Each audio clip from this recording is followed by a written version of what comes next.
Hey, you. Yeah, you with the headphones on at the gym, in the car, doing the dishes, lying in bed at 11 p.m., telling yourself you'll only listen to one chapter. Welcome to Fractal Enigma Audio Previews, the podcast where we let you climb inside our audiobooks before you commit. Think of it as a test drive, except the car is a love story and you're going to want to keep it. Today we are getting into one of the heaviest M&M romances I've put on the mic this year. Breaking the Ice by Jace Wilder. Picture this. Closeted NHL star. 10 years of pretending. One straight as a 2x4 best friend named Chris Dalton. One Tuesday night with Thai food on the coffee table. One sentence. I'm gay. That he has never said out loud to another human being. What he didn't see coming? Chris drives home, sits in his parking garage for 7 minutes, calls his sister at 6 a.m. and figures out, with the self-awareness of a golden retriever, that he has been in love with Mark Rothstein for 5 straight years and never had a name for it. Heads up. This one earns its 5 chili rating. By the time we cut, somebody is taking notes at 2:30 a.m. Literal notes. In a Google Doc.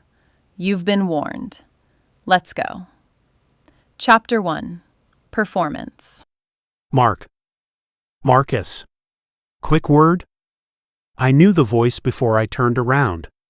Ellie Weston, beat reporter for The Athletic, and the particular shade of smile she wore when she was about to ask a question I didn't want to answer. I gave her 3 seconds. Set my bag on the bench. Unzipped the top of my warm-up jacket, not enough to look like I was posing, enough to look like a man unwinding after a win. Every motion, a decision. Every decision, the same one. Don't let them see. Ellie. My smile had been practiced so many times, it no longer required thought. Make it quick. I smell like a locker room floor. She laughed the way reporters laugh when they want you to feel comfortable. It didn't. 2 questions. Sunday night. Charity gala in Toronto. I was there. You were photographed with Anya Delacourt. I was. She's a Victoria's Secret model. Is she? Beat. Smile.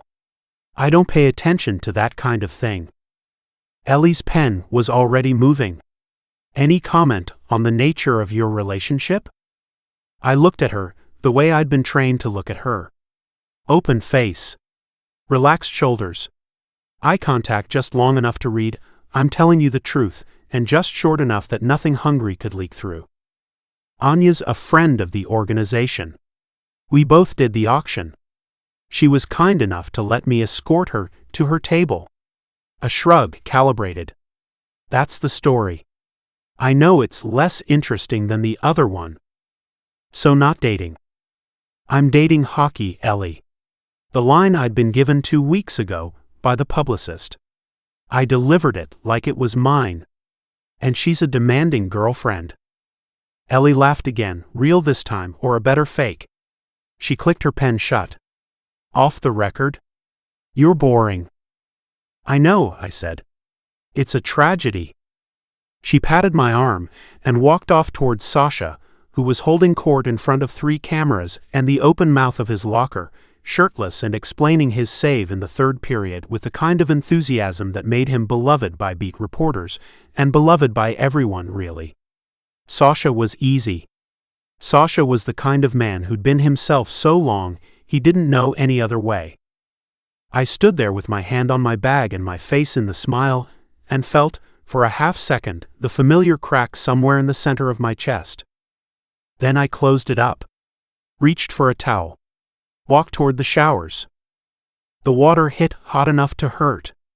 I turned it up anyway. Pressed my forehead to the tile. Closed my eyes. Anya Delacourt. I'd met her for the first time on Sunday.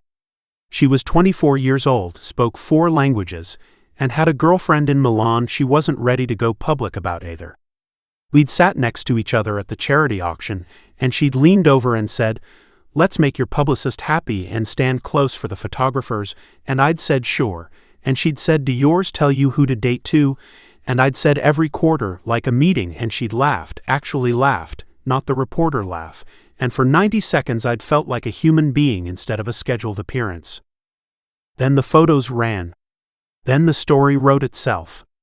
Then my phone buzzed with 3 different congratulatory texts from teammates' wives, asking when they got to meet her. I breathed in through my nose, out through my mouth, counted to 8. "You're fine. You're fine. You're fine. You good, Marky?" Chris. From the stall next to mine. His voice carried under the tile, comfortable as a hand on my shoulder. "Always, man." The lie came out smooth. I'd been saying it so long my mouth knew the shape of it before my brain caught up. "You sure? You've been weird since warm-ups." "Just tired." I cracked my neck against the tile. "Long week." A pause. The sound of water on skin from the next stall.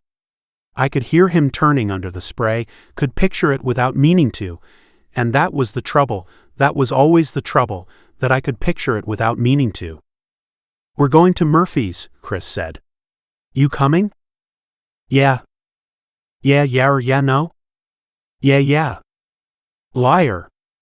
"Fuck you." There he is. I heard the grin in his voice. 5 minutes, Marky. I'm not leaving without you." The water ran.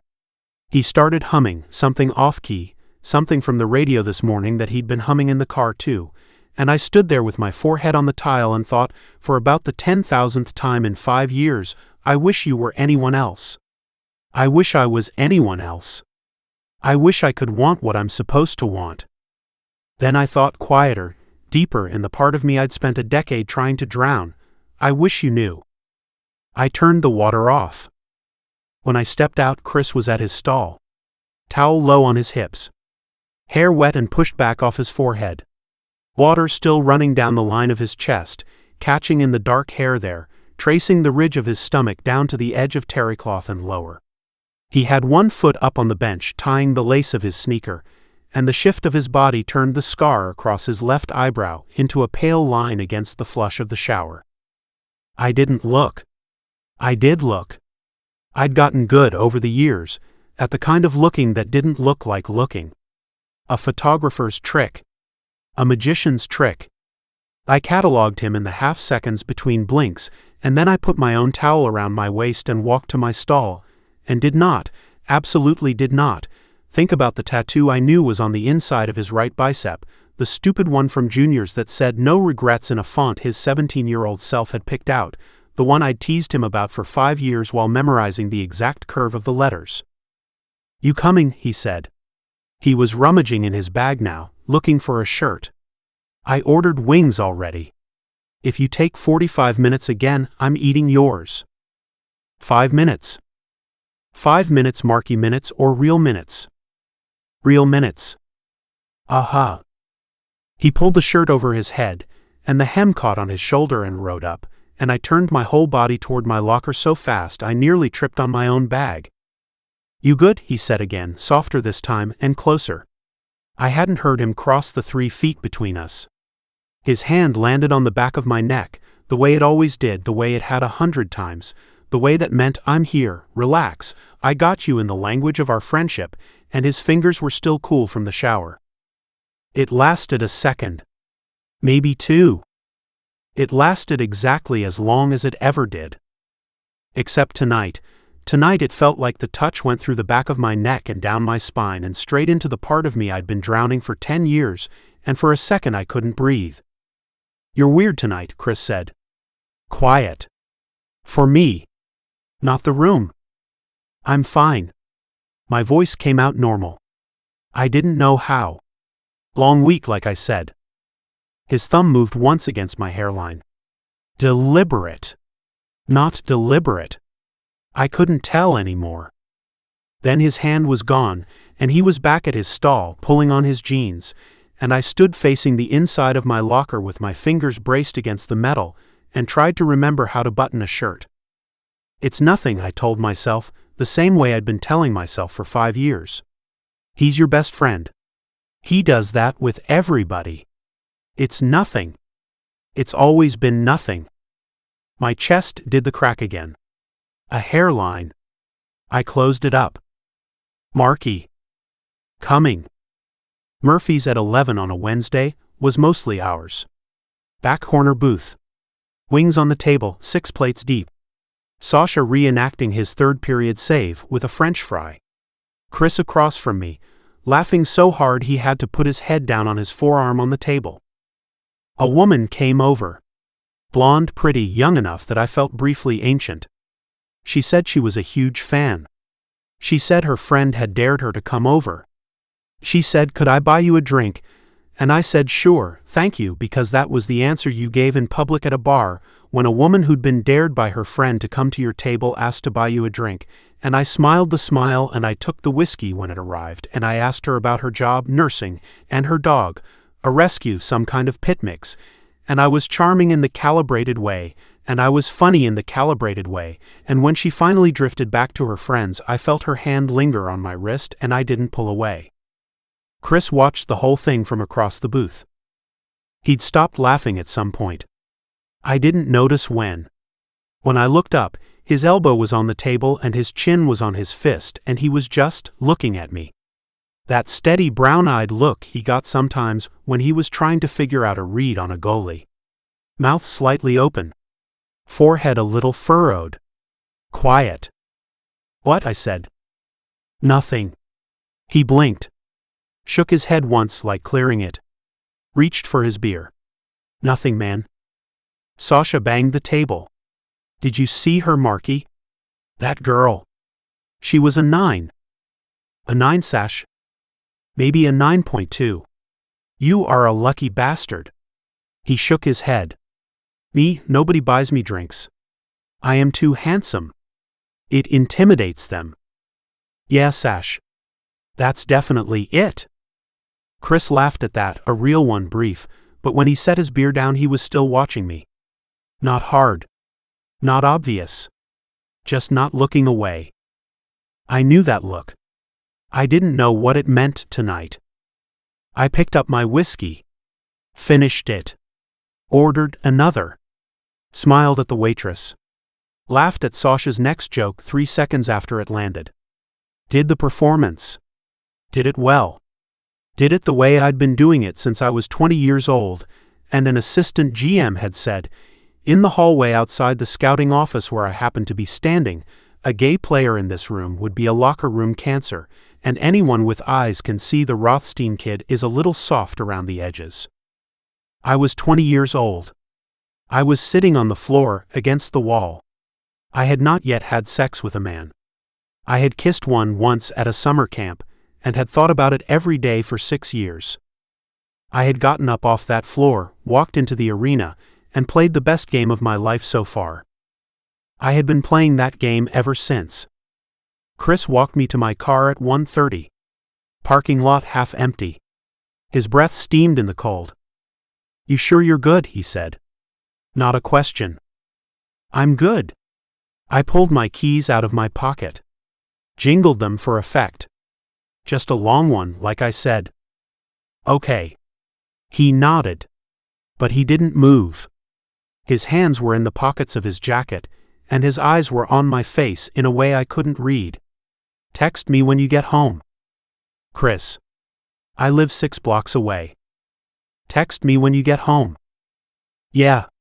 Fine. Dad." He grinned then, the real one, the crooked one, the one he only ever seemed to show me and his sisters, and the chest crack opened up again, wider this time, wide enough that I had to physically turn toward my car to keep him from reading it on my face. "Good night, Marky." "Good night, Chris." I got in. Closed the door. Watched him walk back across the parking lot to his own car. He looked back once. Lifted a hand. I lifted mine. Then I sat in the driver's seat of a locked car in the cold parking lot of Murphy's Pub, and I put my forehead on the steering wheel, and I breathed. In for 4. Out for 8. In for 4. Out for 8. I am 28 years old, I thought. I have done this every single day of my adult life. I am so tired, I don't know how I'm still standing. I texted him when I got home. Made it. His reply came back inside 10 seconds. Good. Night, Marky. I looked at the screen until it timed out. Then I looked at it again when it went dark. Then I put the phone face down on the nightstand, and I got into bed alone, and I lay there in the dark of my apartment, and I thought about the way his hand had felt on the back of my neck, cool from the shower, for exactly 4 seconds. And then for 4 more. And then I turned over, and I pressed my face into the pillow, and I went to sleep telling myself what I always told myself. Tomorrow.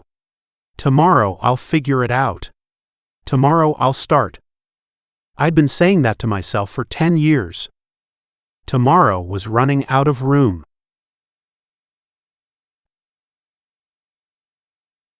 Chapter 2. 5 years. Chris. Marky looked like shit, which fair. It was Thursday, we'd been running drills for 2 hours, and I dragged him back to my apartment instead of letting him go home to the good lighting and the white couch and whatever the fuck he ate when I wasn't feeding him. Kale probably. A handful of almonds.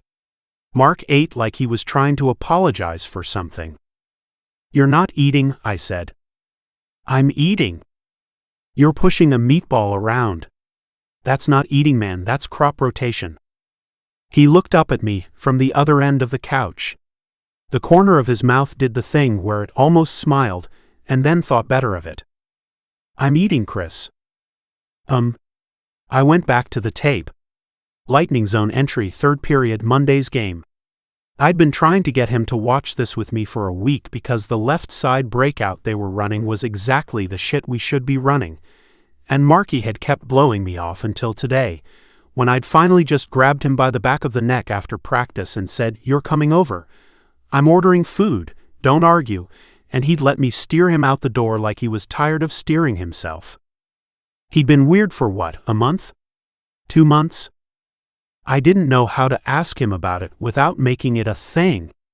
Marky didn't like things. Marky liked deflection and a 2-beat smile, and I'm fine, man. Just tired, and 5 years of this had taught me that the quickest way to make him close up was to try and crack him open. So I did what I always did. I put the tape on. I ordered too much food.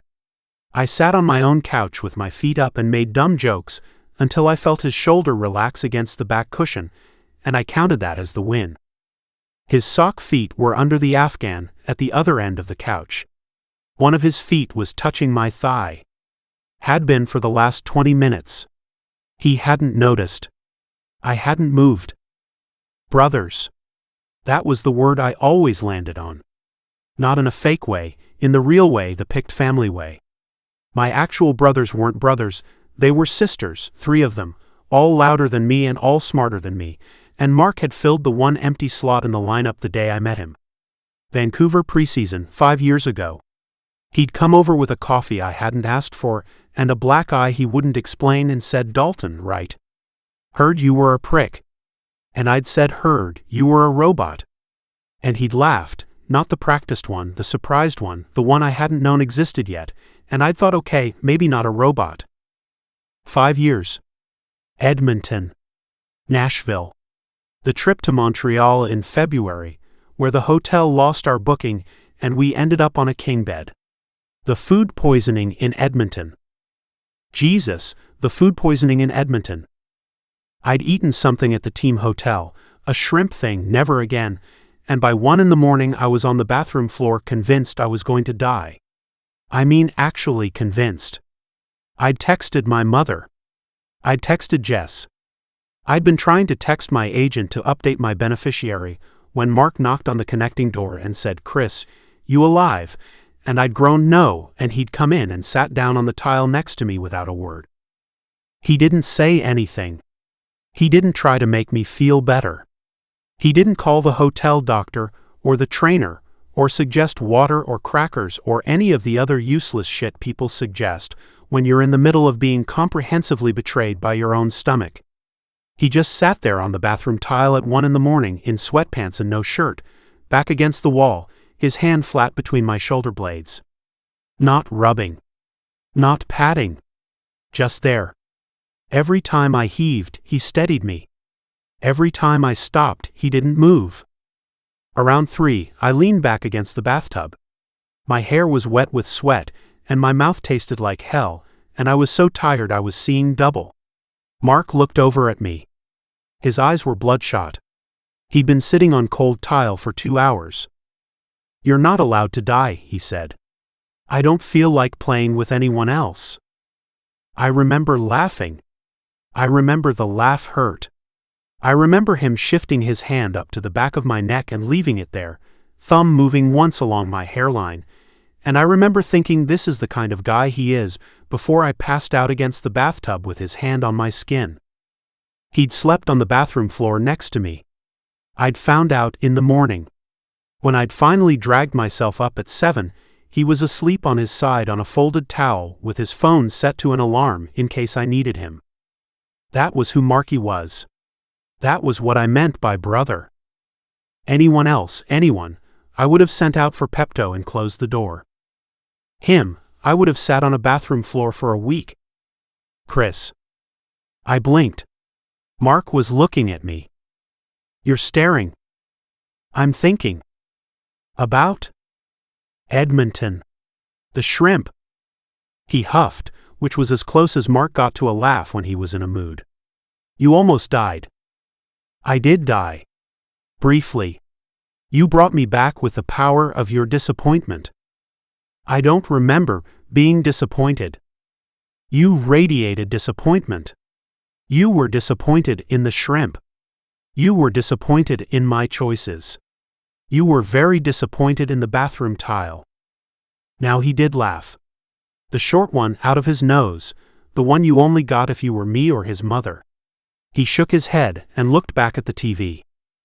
His foot was still against my thigh. I still hadn't moved. The lightning ran the breakout again on screen. I wasn't watching anymore. The door banged open without a knock. "Don't get up," my sister said, already walking through my kitchen with a duffel bag slung over one shoulder. "And don't say anything because I've been in the car for 6 hours and I need to pee before I can have a conversation with either of you." Jess. Youngest.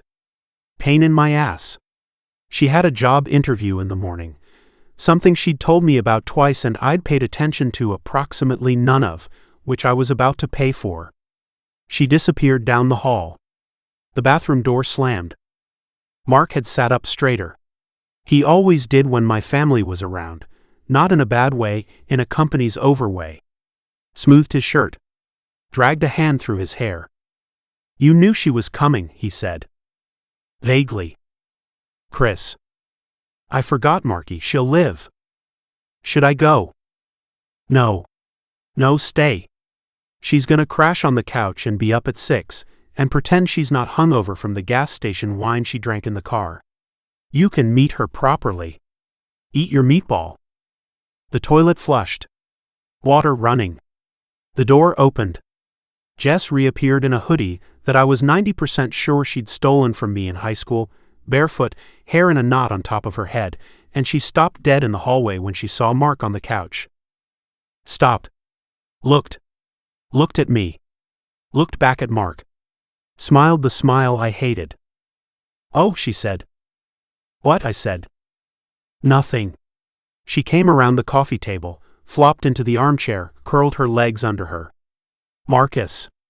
I haven't seen you in a year? Chris's birthday?" "Yeah," Mark said. "His 30th. His 28th. Right? Sorry. That's what I meant. A beat? You cut your hair." "I did. Thank you for noticing, which is more than my actual brother managed." She pointed at me. Looked back at Mark. Tilted her head. 10 seconds. She watched us for 10 seconds, him on one end of the couch, me on the other, his foot still in the gap between us under the Afghan, and then she said, conversational, easy. You two are weirdly cute. I laughed. Because, I don't know. Because that's what you do. Because my sister had been busting my balls since I was 6, and this was just another one. But Mark didn't laugh. Mark didn't move. Mark went so still next to me that I felt it before I saw it, the drop in the temperature of his body, the held breath, the way he didn't even finish the motion he'd been making with the fork. He froze for a full count, the way a deer freezes, and then, God, it was so Mark, it was such Mark choreography, he set the fork down, picked up a napkin, wiped his mouth and said light and smooth, she's always had good taste. Jess didn't look at him. Jess looked at me. One eyebrow up. I was still laughing. I didn't know why I was still laughing. I shoved a meatball in my mouth. Marky, I said, chewing, don't encourage her. Last time she was here, she spent an entire weekend trying to set me up with her yoga instructor. Her yoga instructor was hot, Chris. Her yoga instructor was 39. And hot. Mark laughed. A real one, finally, small. His foot shifted against my thigh and then pulled back. I didn't notice it. Obviously, I didn't notice it. I was eating a meatball. Mark left around 11. He hugged me at the door the way he always did, one arm, a clap on the back, the whole thing choreographed down to the syllable, and he hugged Jess more carefully, the way he hugged everyone who wasn't me, and then he was gone. His car pulled away from the curb and I closed the door, and I came back into the living room, and my sister was sitting in the armchair with her feet still tucked under her, and she had that look on her face. No, I said. I haven't said anything. I can hear you not saying it. No? Chris. No. Can I ask you something kind of fucked up? No.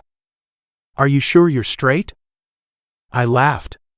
I laughed so hard I actually had to put the plates I was carrying back down on the coffee table so I didn't drop them, and when I could breathe again I said, "Get out of my house." It's your house, I can't get out. Sleep on the porch. It's 20 degrees. That's the point. Chris. She was smiling, but her eyes were not doing the smiling thing. Her eyes were doing the, I've been your sister for 22 years and I know your face better than you do thing. I'm not fucking with you. I watched you with him for 3 hours. I've seen you with a lot of girls. I've never seen you look at any of them like that. Like what? Like if you lost him, you'd have to be buried with him. Oh, fuck off, Jess. I'm just saying. You're just saying some bisexual Hallmark movie shit about my best friend who just had a bad week, and I'm not doing this. Get off the couch. I'm going to bed. You love me. I really fucking don't right now. Night, Christopher. Night, Jessica. I turned the lights off in the living room on my way down the hall. I heard her laugh softly behind me as the Afghan came over her legs. My bedroom was dark. Cold. The window was cracked an inch because I slept hot. I lay on my back with my hands behind my head and I looked at the ceiling and I told myself very clearly, Jess is a menace. Jess has been a menace since she was born. Jess would see a romance plot in 2 Paramecium. Then I told myself, you don't look at Mark like that. Then I tried to remember how I did look at Mark. Then I couldn't. I turned on my side. Pulled the comforter up. Closed my eyes. The thing about my sister was that she was almost never right. That was the thing about Jess.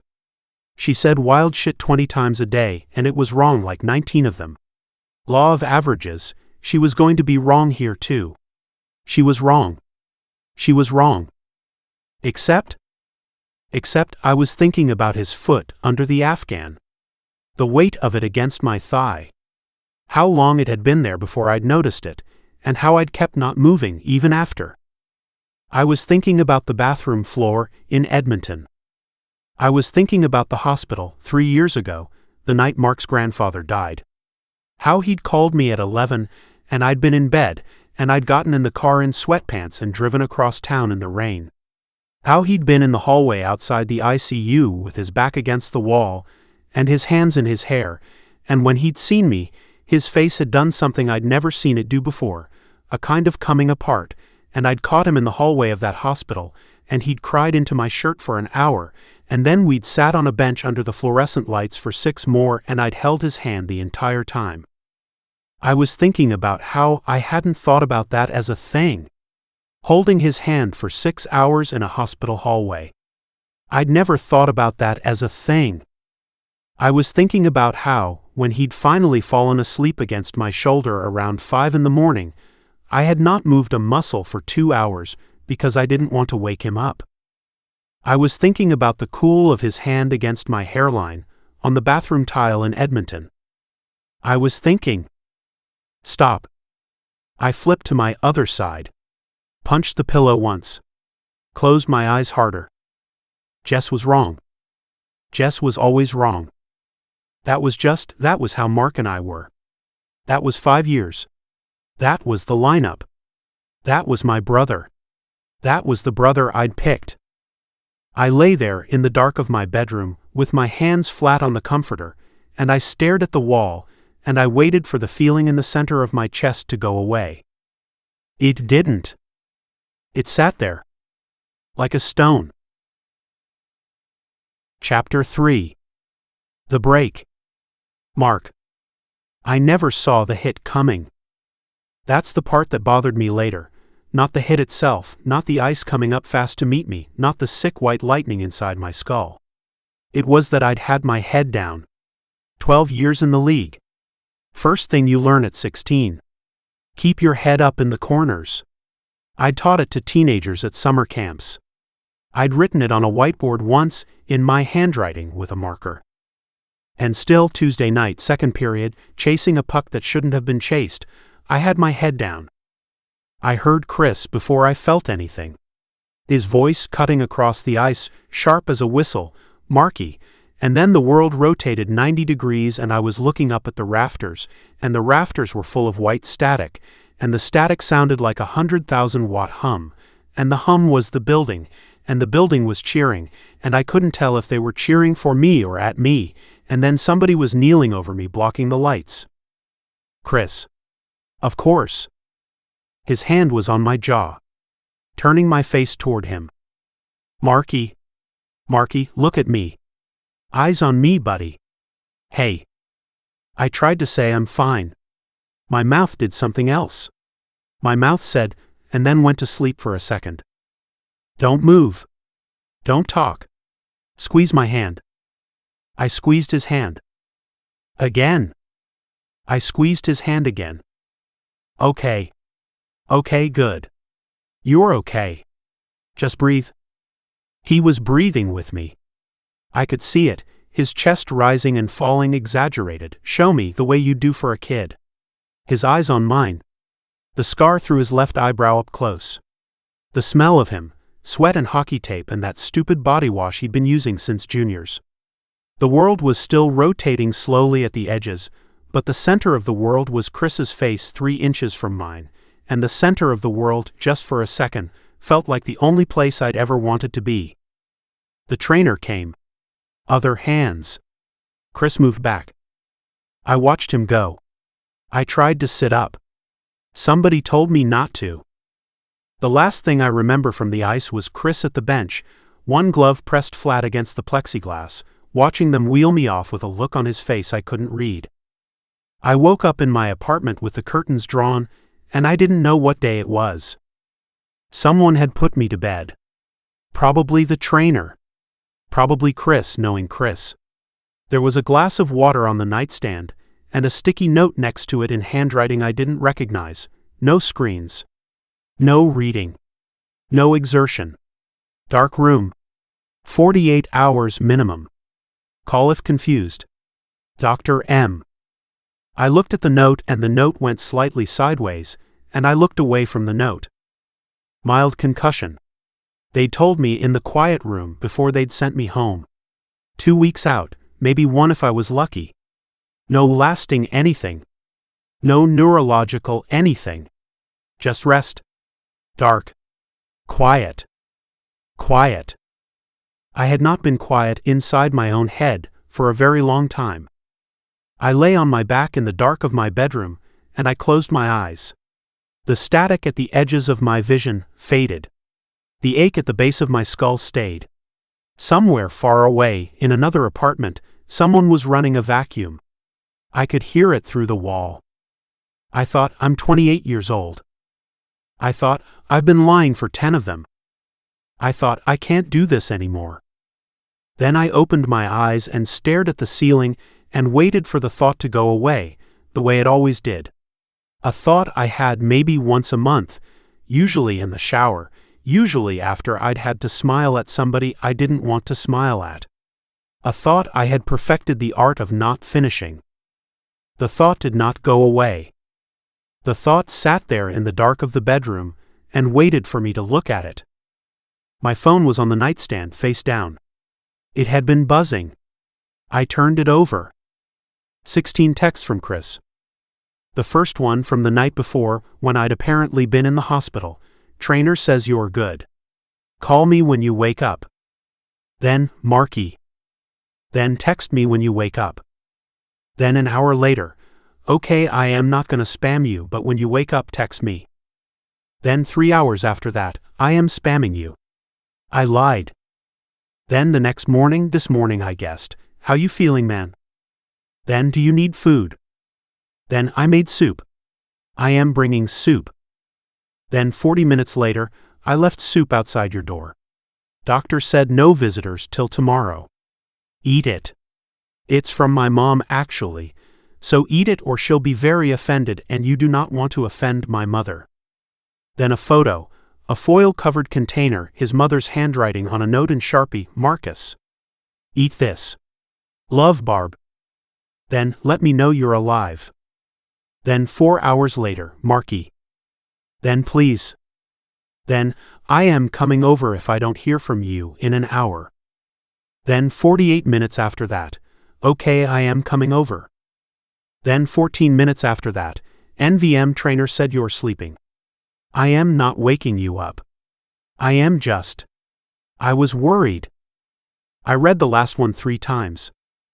I was worried. Not we were worried. Not the team was worried.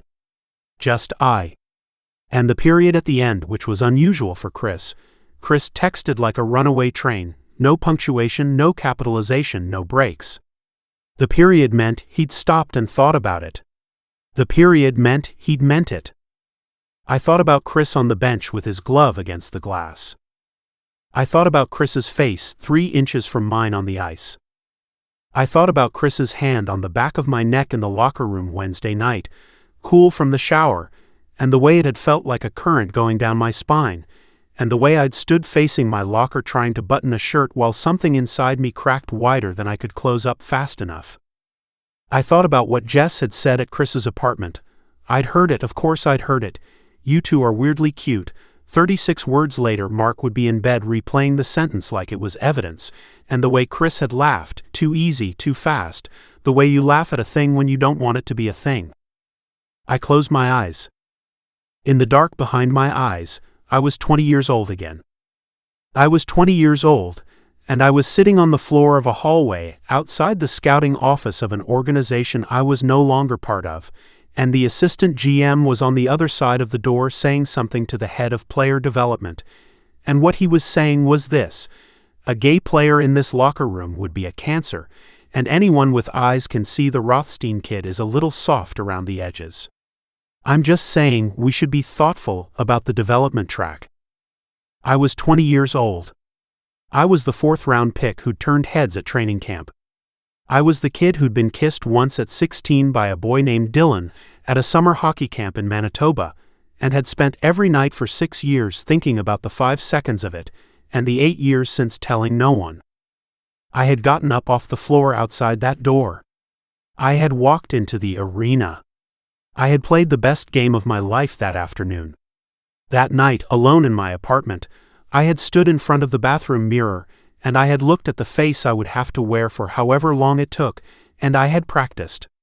The smile. The laugh. The thing where you let a woman's hand rest on your arm a second longer than necessary, and you don't flinch. I had practiced until I could do it in my sleep. I had been doing it in my sleep for 10 years. I was not 20 anymore. I was 28. The assistant GM had been fired 2 years later for unrelated reasons. The organization had traded me. The new organization was good. The new organization was progressive, whatever that meant. The new organization had an openly gay captain. The new organization would not probably care. I had not told a single person in 3 years that I was gay.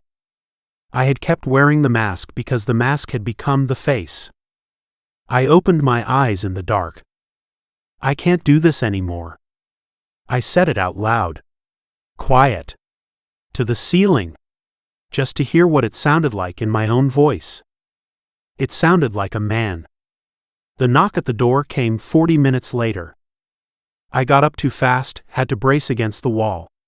Pulled a hoodie over my head. Padded barefoot to the entryway.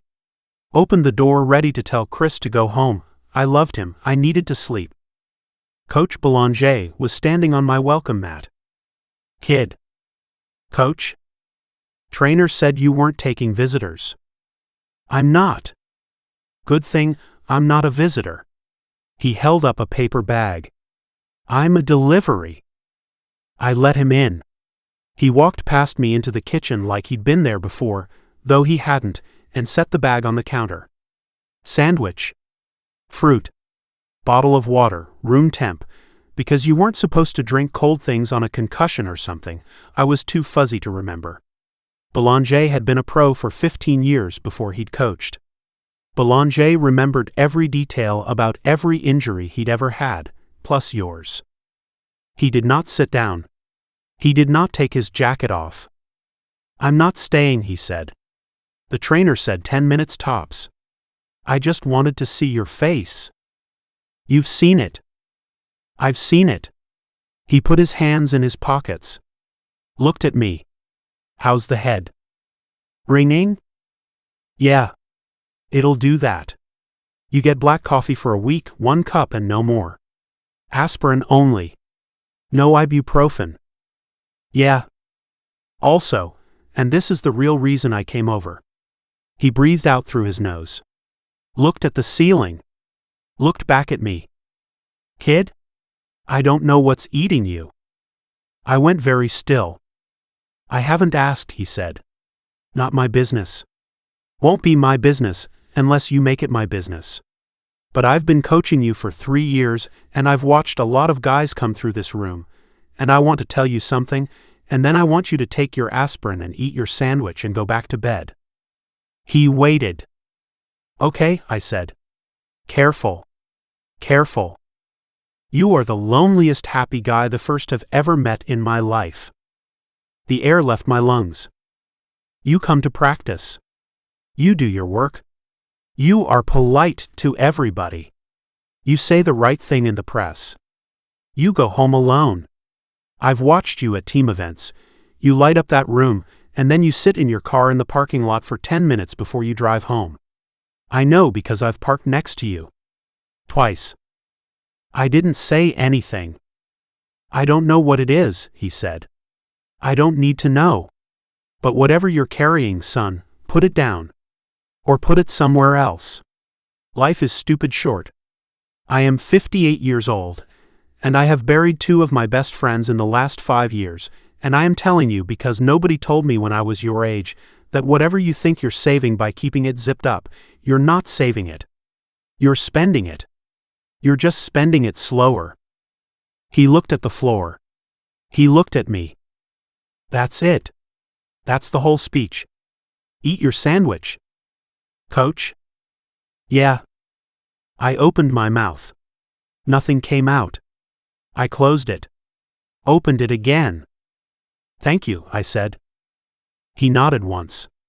Tight. Like he didn't want me to make anything of it. Walked past me toward the door. At the door he paused. Hand on the knob. Didn't turn around. Whoever it is, he said, doesn't matter to me. Okay? Then he was gone. I stood in my entryway for a long time after the door clicked shut. I don't know how long. Long enough that the ache in my skull started to lift a little, or I stopped noticing it. Long enough that the light slanting through the crack in the living room curtains had shifted across the floor 2 tiles. I walked back to the bedroom, sat on the edge of the bed, picked up my phone. My hands were shaking. Not bad. Just a fine tremor at the tips of my fingers that I hadn't felt since I was 20 years old sitting on a hallway floor. I opened the text thread. Chris, it said at the top. I typed, "Come over tomorrow night. Need to talk to you about something." I read it 3 times. Changed something to a thing.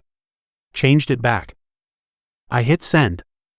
The 3 dots appeared almost immediately. You good? Yeah, just come over. What time? 7. OMW, at 7. Marky, you good?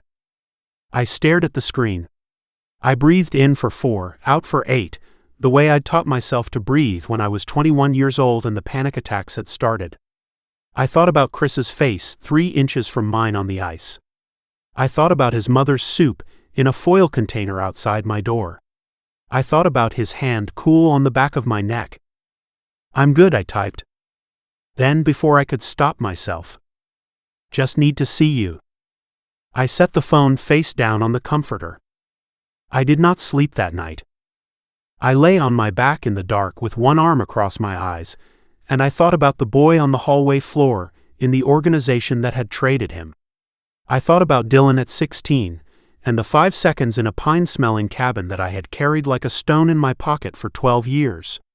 I thought about the weight of the mask, the real weight, the ounces and pounds of it.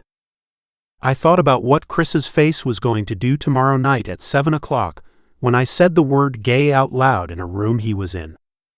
I didn't know. For the first time in 10 years, I didn't know, and I wasn't going to try to know, wasn't going to plan for it, wasn't going to rehearse the script. I was just going to say it. I was going to say it to him first, because he was the one whose face I most wanted to see when the sentence landed, and I was going to say it to him first, because if I said it to him and he walked out, then everything after that was going to be easier, because nothing after that would matter as much. It was the most dangerous thing I had ever decided to do. It was the first honest decision I had made since I was 20. I lay in the dark of my bedroom, and I watched the ceiling change color as the sky outside my curtains went from black to gray to the first pale threading of blue, and somewhere around 5 in the morning my phone lit up once, face down on the comforter, and I turned it over. Can't sleep, it said. From Chris. I looked at it for a long time. Me neither, I typed back. The 3 dots started. Stopped. Started again. Stopped. Nothing came through. I set the phone down. Outside my window, the city woke up without me. I was going to tell him tomorrow night, at 7 o'clock. I was going to tell him. I was going to tell him. Chapter 4. I'm gay. Mark. I cleaned my apartment 4 times. I didn't need to clean my apartment. My apartment was already clean. My apartment had been clean when Chris had walked out of it 6 days ago, and nobody had been in it since except me, and I'd been in it lying on my back in the dark, not making messes. But at 3 in the afternoon I'd gotten up, and I'd wiped the counters, and then I'd wiped the counters again, and then I'd vacuumed, and then I'd rearranged the throw pillows on the couch, and then I'd rearranged them back, and then I'd stood in the middle of my living room at 5:45 in a t-shirt that was 2 years old, staring at the coffee table, thinking, what the fuck am I doing? He's going to sit on that couch and I'm going to break it. Not break the couch. Break whatever we had. 5 years of it. The light through the curtains was finally tolerable. The ringing behind my ears had faded to a hum I could push aside if I concentrated. The trainer had called at noon to check in and I'd said I was fine, and he'd said you don't sound fine, and I'd said I am, and he'd said okay, day 4, the mood swings are normal, drink water, and I'd hung up and stood at the kitchen sink drinking a glass of water looking at my own reflection in the window. It wasn't a mood swing. I knew what I was about to do. I had known it since 5:30 this morning, when I'd finally stopped pretending I was going to sleep and had gotten up and gone to the window and looked out at the city coming awake in the pale light, and I'd understood clean as a bell that I was going to say the word out loud tonight, and I was not going to take it back. The buzzer went at 5:49. He was 11 minutes early. Marky. Jesus. Open the door, my hands are full. I opened the door. Chris was standing on my welcome mat with a paper bag of Thai food in one arm, a six-pack in the other, and because Chris was Chris, a single rose in his teeth. He spat it out and held it up. For you. What? It was on the counter at the restaurant. I asked the hostess if I could take one. She said yes. Now you have a rose. Why? You're recovering. People give flowers to recovering people. I'm trying to be sensitive. I took the rose. I took the bag of food. He walked past me into the kitchen, set the beer on the counter, pulled his jacket off, tossed it over the back of a dining chair. All of it in the same fluid motion, the same way he'd done it 100 times, and my chest did the thing it had been doing for 5 years whenever he came into my apartment, the thing I'd spent 5 years calling friendship. Tonight, the word didn't fit. Tonight I looked at him, his dark hair still damp from a shower, his stupid Rangers t-shirt he wore to bed that he probably hadn't meant to wear out, his forearms, the way he moved around my kitchen like he owned a corner of it, and I did not have a word for what my chest was doing. I had a word for what I was. I just didn't have a word for what he was to me. Pad see ew, he said, pulling containers out of the bag. Basil chicken. Massaman. I got the spring rolls you like. Also some of that mango sticky rice because you lost 4 pounds according to the trainer, and my mother will kill me if I let you lose 4 pounds. Plates? Chris. Plates, Marky. I'll get them. He opened the right cupboard on the first try. Pulled 2 plates down. Grabbed forks from the drawer. Cracked 2 beers. Chris. You want yours on the couch? Table? Couch. Please sit down. He looked up. Something in my voice. He set the beers on the counter. Took me in, slower now, the way he took in a rink before a play, eyes reading corners. Whatever he saw made his face change. Okay, he said. Quieter. Okay, Marky. Couch. He didn't ask.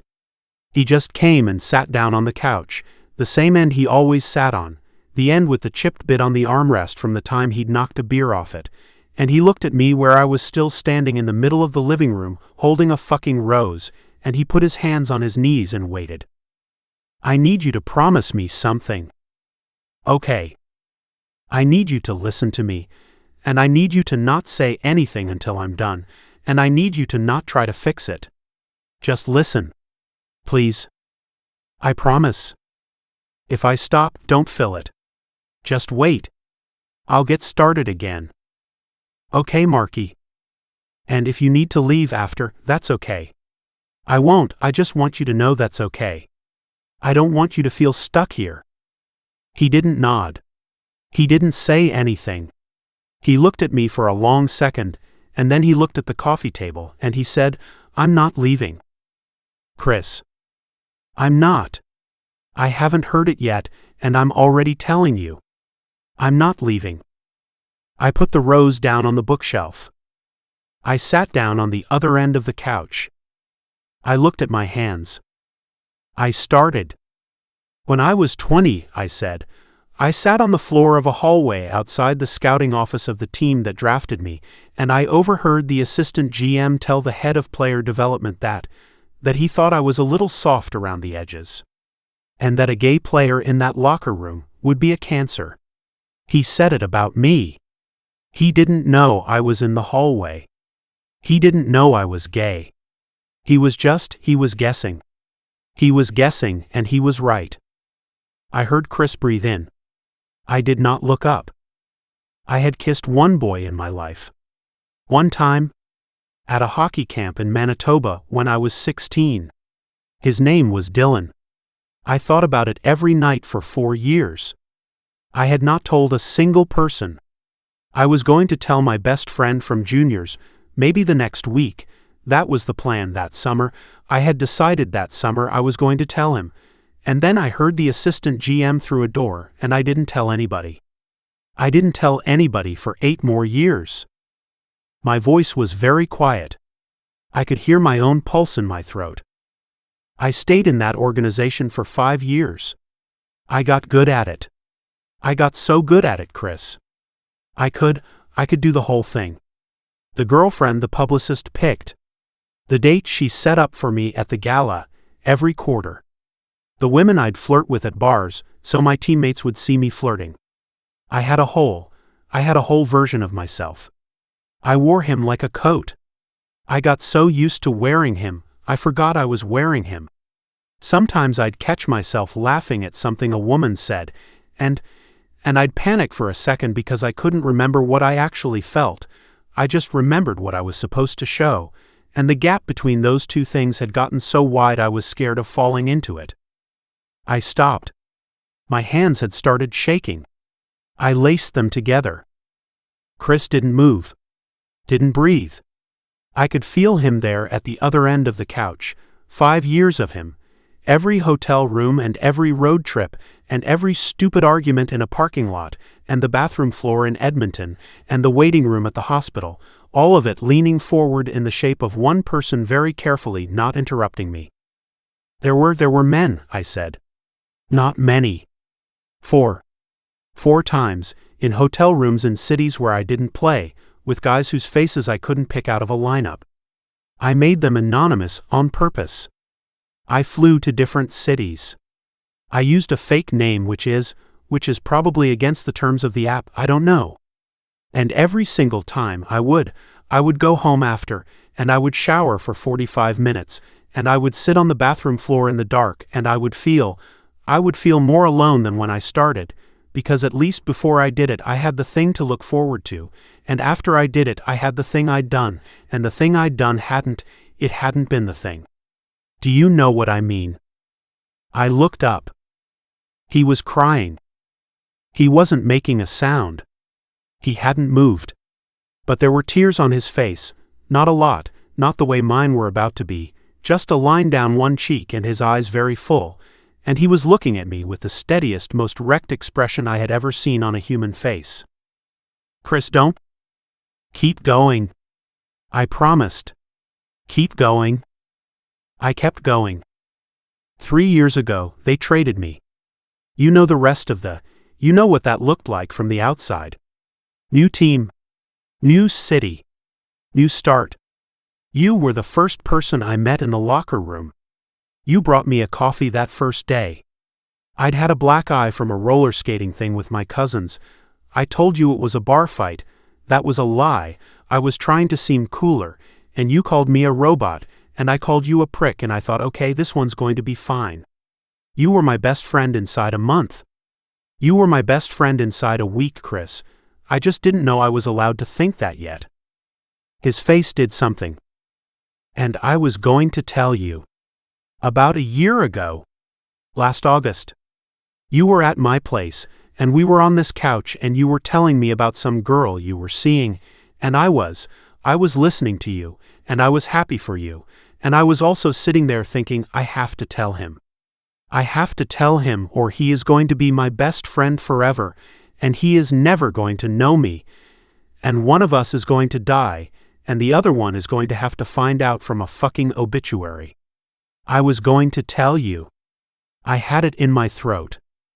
I swallowed. I chickened out. I made some joke. You laughed.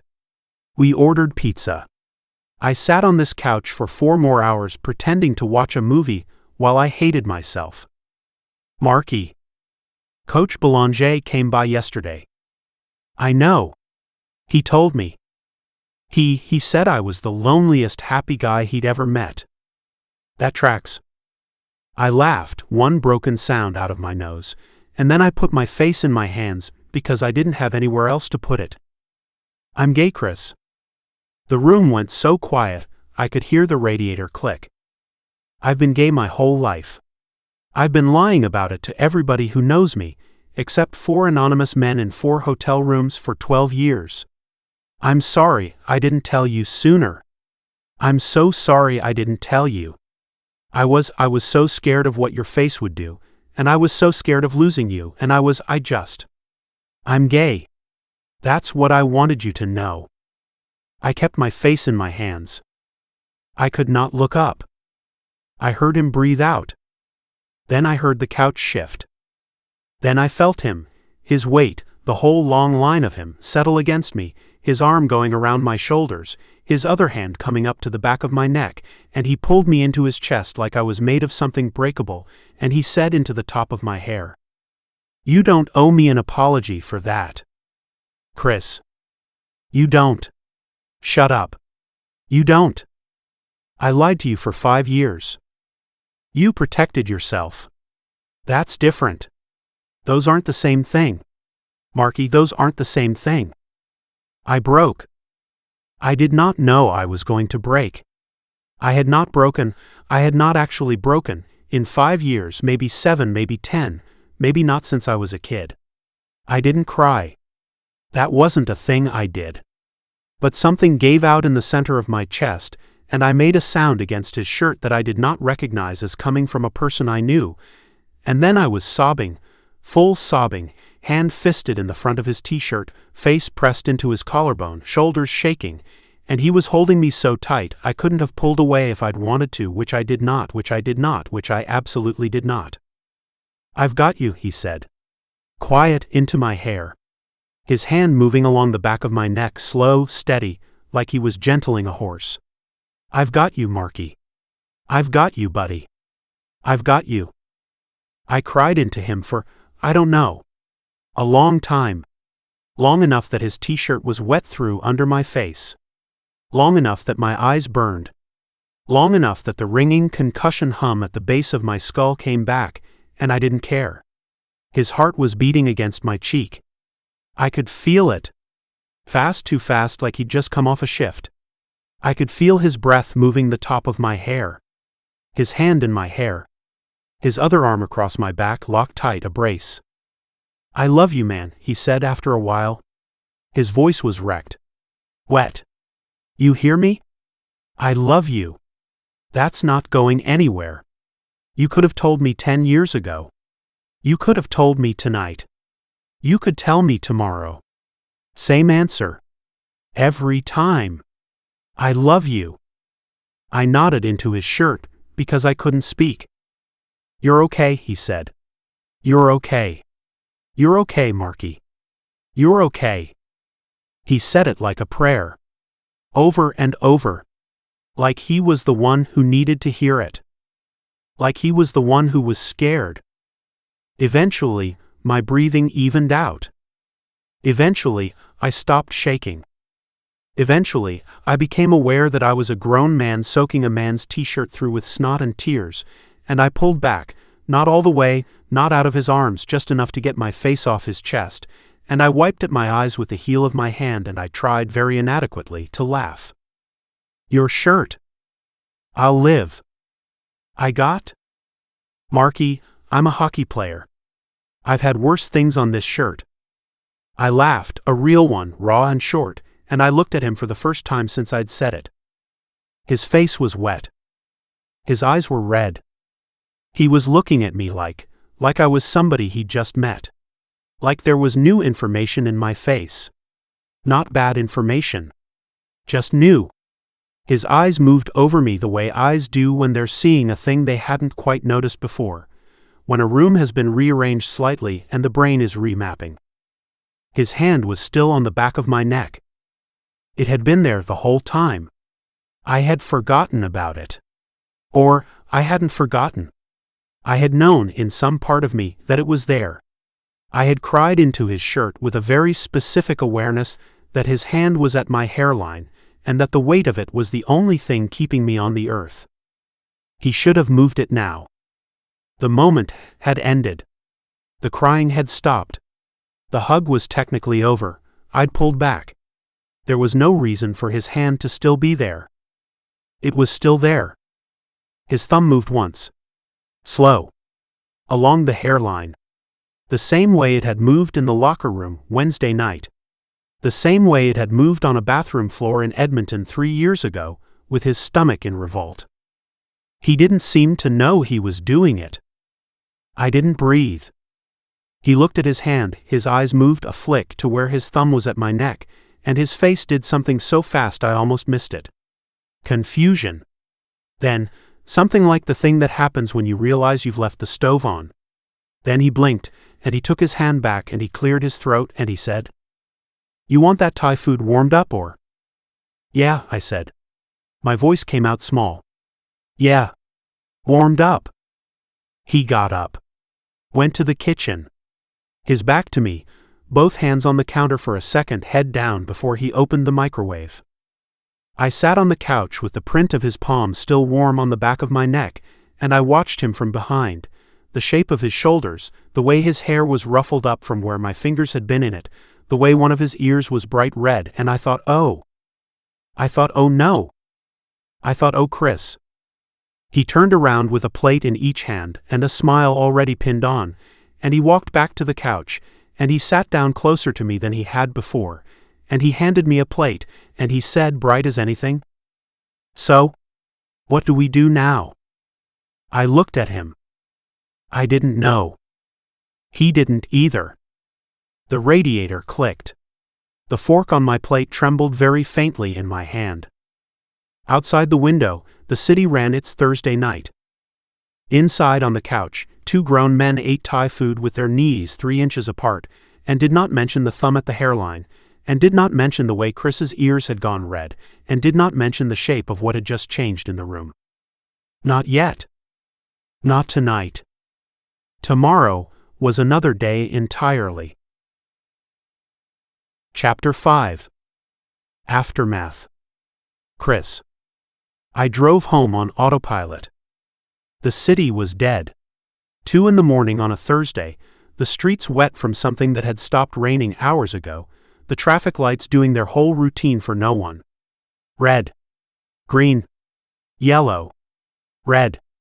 I sat at an empty intersection in front of the Wells Fargo on Clark and waited for a green I could have run at 1:30, and I gripped the steering wheel with both hands, and I stared straight ahead, and I did not think about anything. Which was a lie. I was thinking about his hair.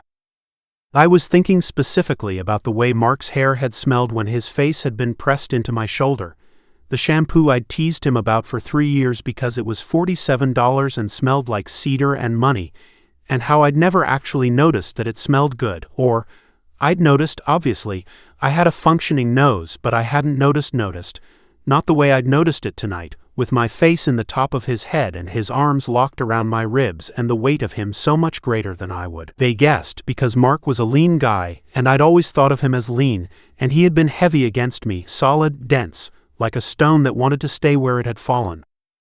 The light turned green. I didn't move. Somebody honked behind me.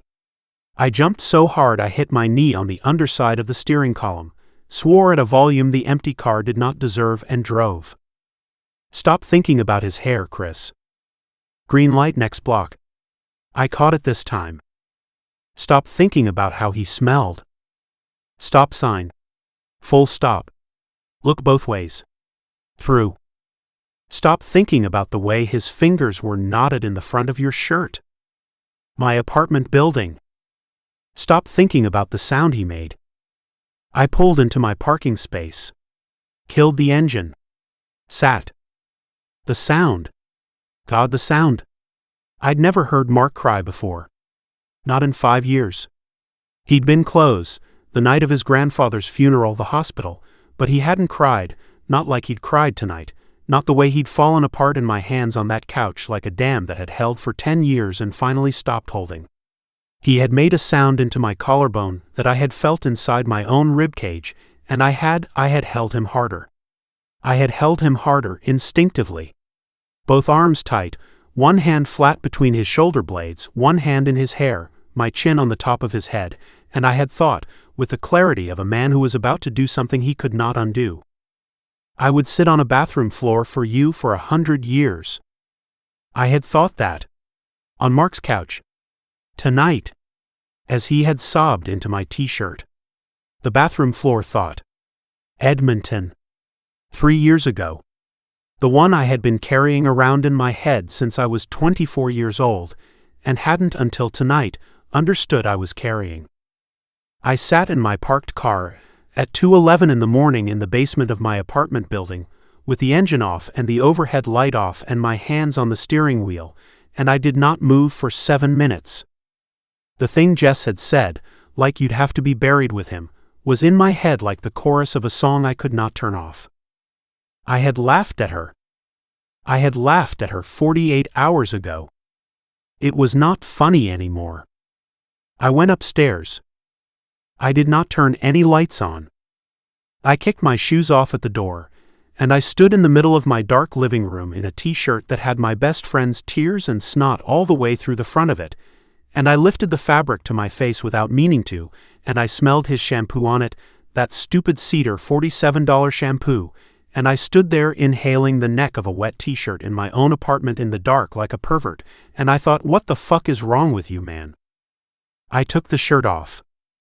I did not throw it in the hamper. I folded it. Because I was losing my goddamn mind.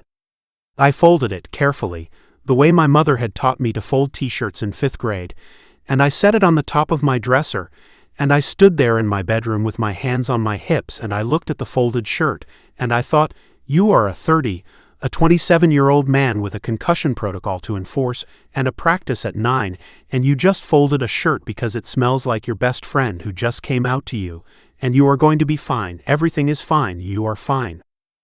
I got into bed. I turned onto my back. I turned onto my side. I turned onto my other side. I lay there with my eyes open in the dark for 15 minutes. Then I got up, walked across the room, picked the folded t-shirt up off the dresser, took it to bed with me, put it under the pillow, fell asleep in about 90 seconds. I hate my life. The phone rang at 6 and it was my alarm, but I was already awake. I'd been awake since 4:30, staring at the ceiling, getting up once for water, getting up twice to piss, sitting on the edge of my bed at 5 wondering if I was having a stroke, and Googling warning signs of stroke on my phone, before putting it away because my hand was shaking too hard to hold it. I wasn't having a stroke. I was having something else. At 6:01 I called my sister. She picked up on the third ring with her voice thick with sleep and immediate familial resentment. Christopher. Jess. It is 6 in the morning. I know. I have an interview in 3 hours. I know. She paused. I heard her sit up. I heard the thump of her feet hitting the floor. When she spoke again, her voice was awake. Christopher. What happened? I need to, you said something. The other day. I said many things the other day. I'm very quotable. About Mark. A long silence on her end. Then gentle, so gentle my throat closed up, she said. Yeah, Chris. I did. How did I stopped? Swallowed. Tried again. How did you, what did you see? Chris. No. I'm not walking you through it. That's not my job. Jess. I'm saying it with love. I am not your gay little confessor. I am your sister.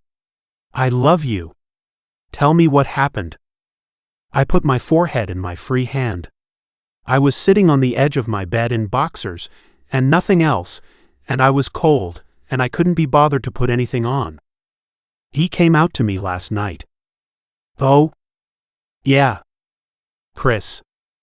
He came out to me and Jess, I held him on his couch for like 45 minutes while he cried, and I told him I loved him, and I meant it, and I drove home and I got into bed and I took my t-shirt off and put it under my pillow because it smelled like his fucking shampoo, and I don't I don't know what that means, I don't know what the fuck that means, and I've been up since 4 and at like 5:30 I googled whether I was having a stroke.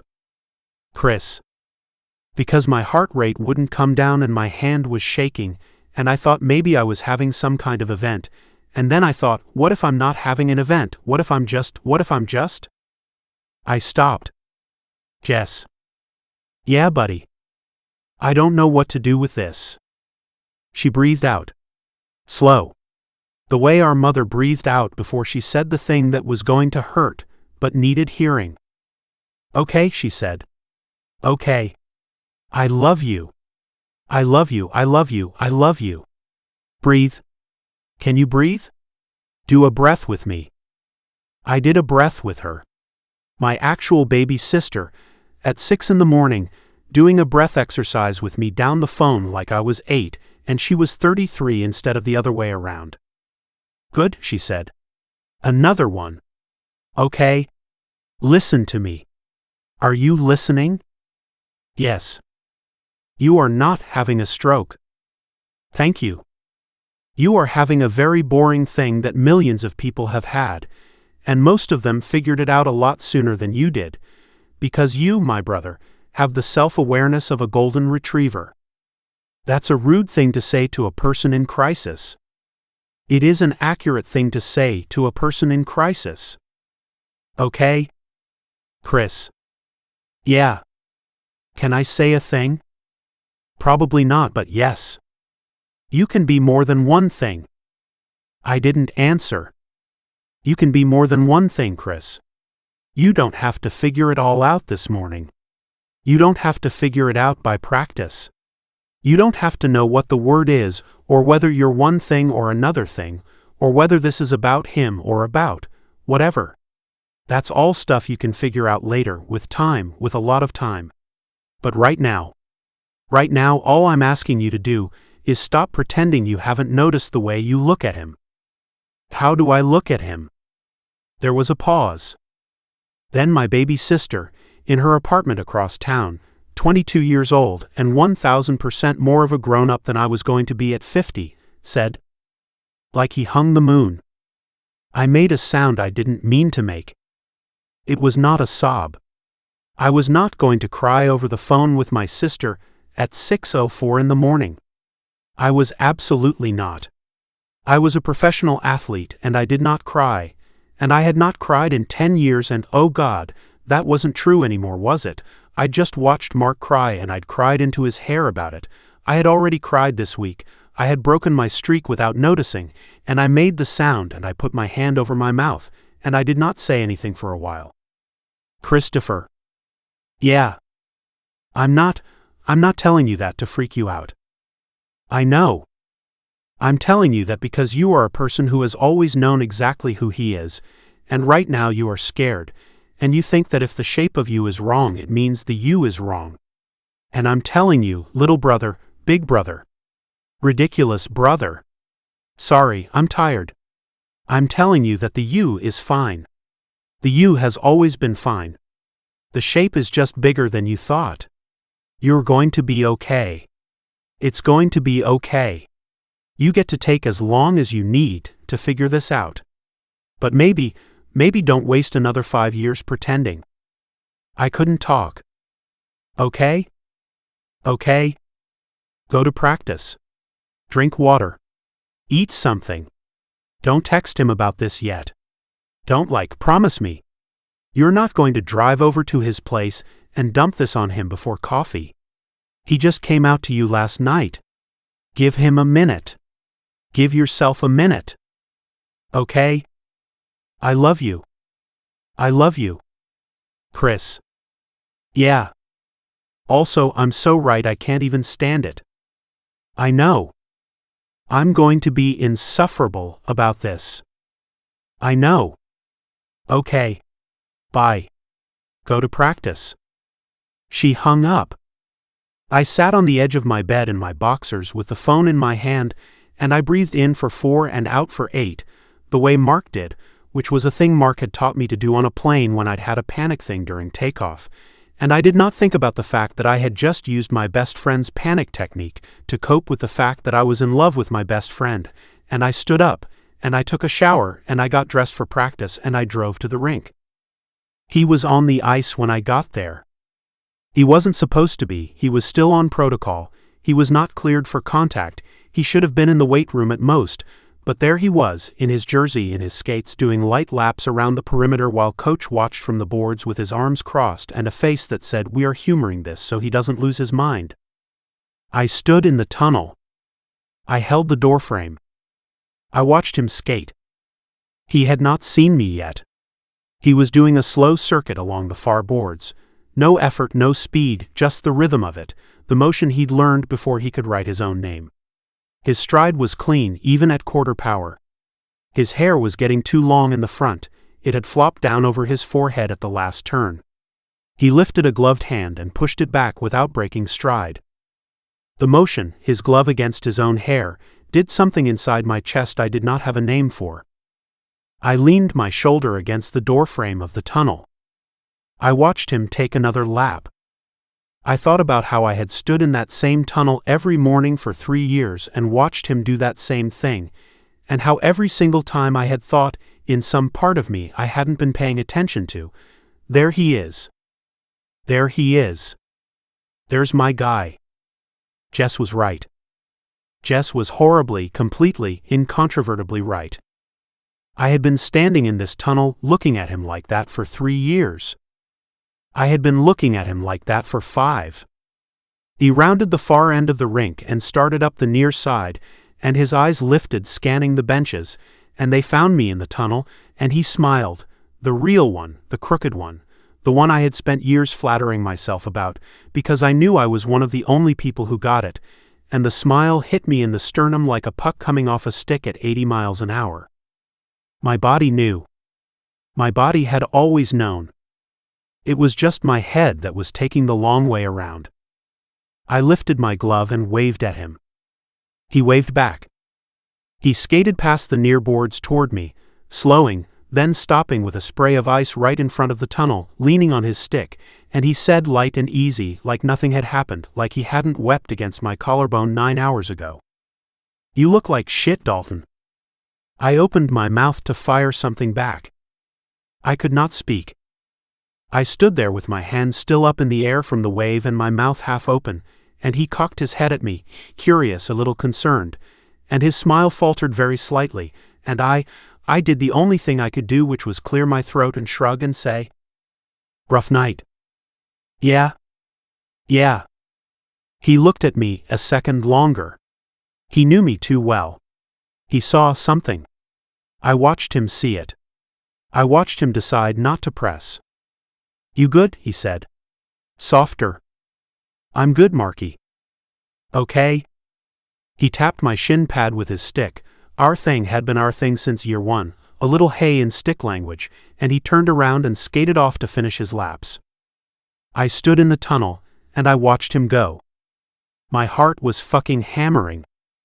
I had 40 minutes before I had to be on the ice. I went into the locker room, and I sat down at my stall, and I put my head in my hands, and I thought, for the very first time since I'd woken up that morning clean as a bell, the way Mark's "I can't do this anymore" had come clean as a bell to him, I thought. Oh, that's what this is. I'm in love with him. I'm in love with my best friend. I sat there with my hands over my face, and I let it land. It landed the way a thing lands when it's been orbiting you for a while, softly. Almost gently. Not the earthquake I'd been bracing for. Just a click. Something seating into place that had been sitting a millimeter to the left for years. I breathed out. I looked up. Sasha was walking past me carrying a water bottle, and he clapped me on the shoulder and said, "Dalton, you look wrecked, brother. Late night?" And I said, "Yeah, Sash," and he said, "You should sleep more," and he kept walking. I watched him go. I pulled my practice jersey over my head. I thought, I have to not tell him. I thought, Mark just came out to me. Mark is raw. Mark needs a friend, not his best friend fumbling through some bisexual identity crisis like a teenager. I have to sit on this. I have to put it in a box. I have to love him from the side, the way I've been doing it, the way I've been doing it for 5 years, I can do that.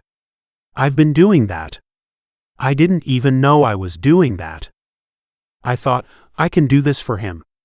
For as long as he needs. I laced my skates. I stood up. And I knew, walking out of that locker room toward the ice where my best friend was doing recovery laps in the morning light, I knew, with the deep clean certainty Mark must have known last night when he'd decided to tell me, that I was not going to be able to do it for long. Chapter 6. Team. Mark. 3 days. That was how long I gave myself between telling Chris and telling the rest of them.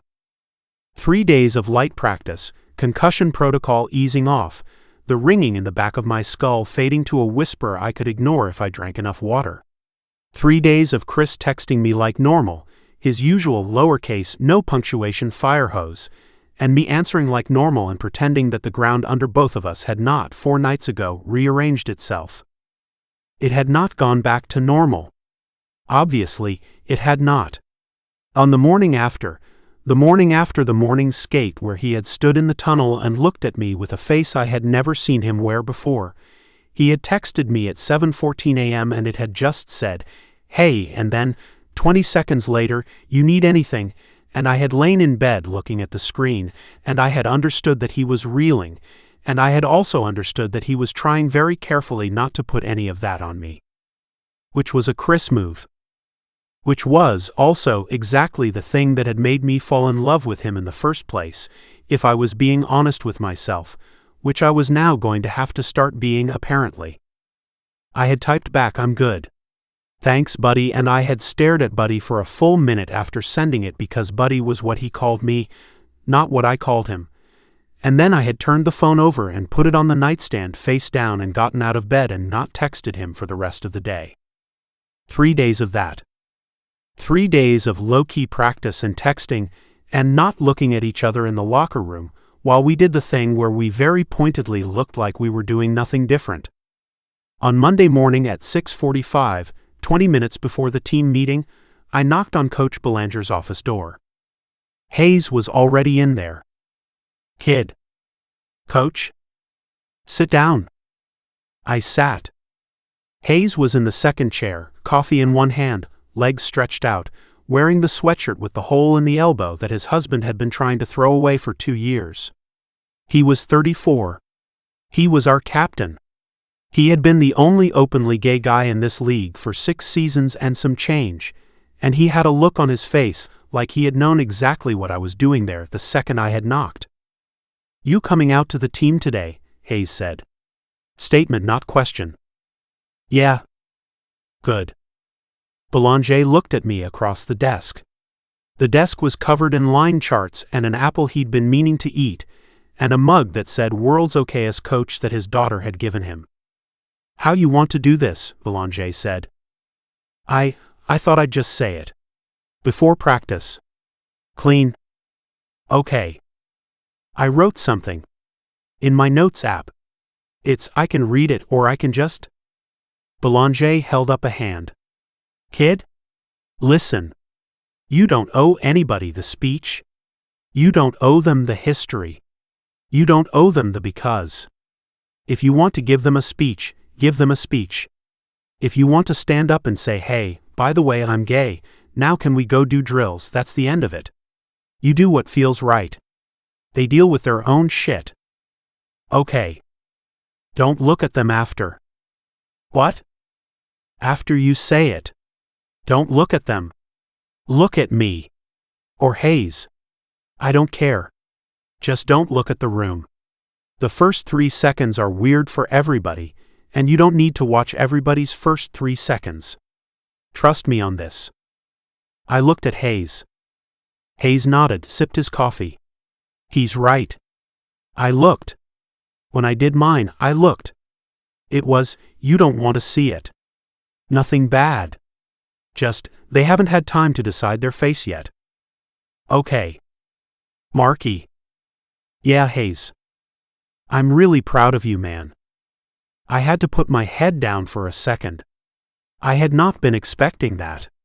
I had expected Hayes to be cool about it, professional about it, the way Hayes was cool about everything, but I had not expected Proud. And Proud did something to my eyes that I did not have the bandwidth for 20 minutes before I had to walk into a room of 22 men in practice gear and change the rest of my career. "Thank you," I said to the floor. "Also," Hayes said, "drinks at my place Saturday. You're coming." "Yeah. Bring a date." Hayes: "I'm kidding." "Jesus, Marky. Your face." Belanger snorted, stood up, clapped my shoulder as he came around the desk. "Come on," he said. "Let's go do this." The locker room at 6:55 on a Monday morning was the same locker room it had been every Monday for 3 years. Guys in half-dress, coffee in hand, Sasha holding court about something his dog had eaten, somebody's Bluetooth speaker playing a song I didn't recognize. The smell of fresh tape.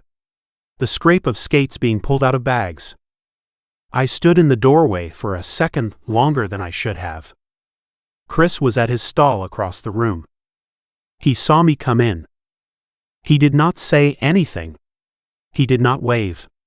He lifted his chin very slightly, a nothing of a gesture you'd miss if you weren't looking for it, and his mouth did this thing where the corner pulled and then didn't, and I understood, the way you understand in a language you haven't named yet, that he was telling me you've got this. I looked away before my eyes did anything. Belanger walked to the middle of the room and clapped his hands once. "Circle up, boys." The room quieted, the way it always did. Guys grabbed stools. I stayed standing. So did Hayes. Chris stayed at his stall, leaning against the wood, arms crossed. "Short one this morning," Belanger said.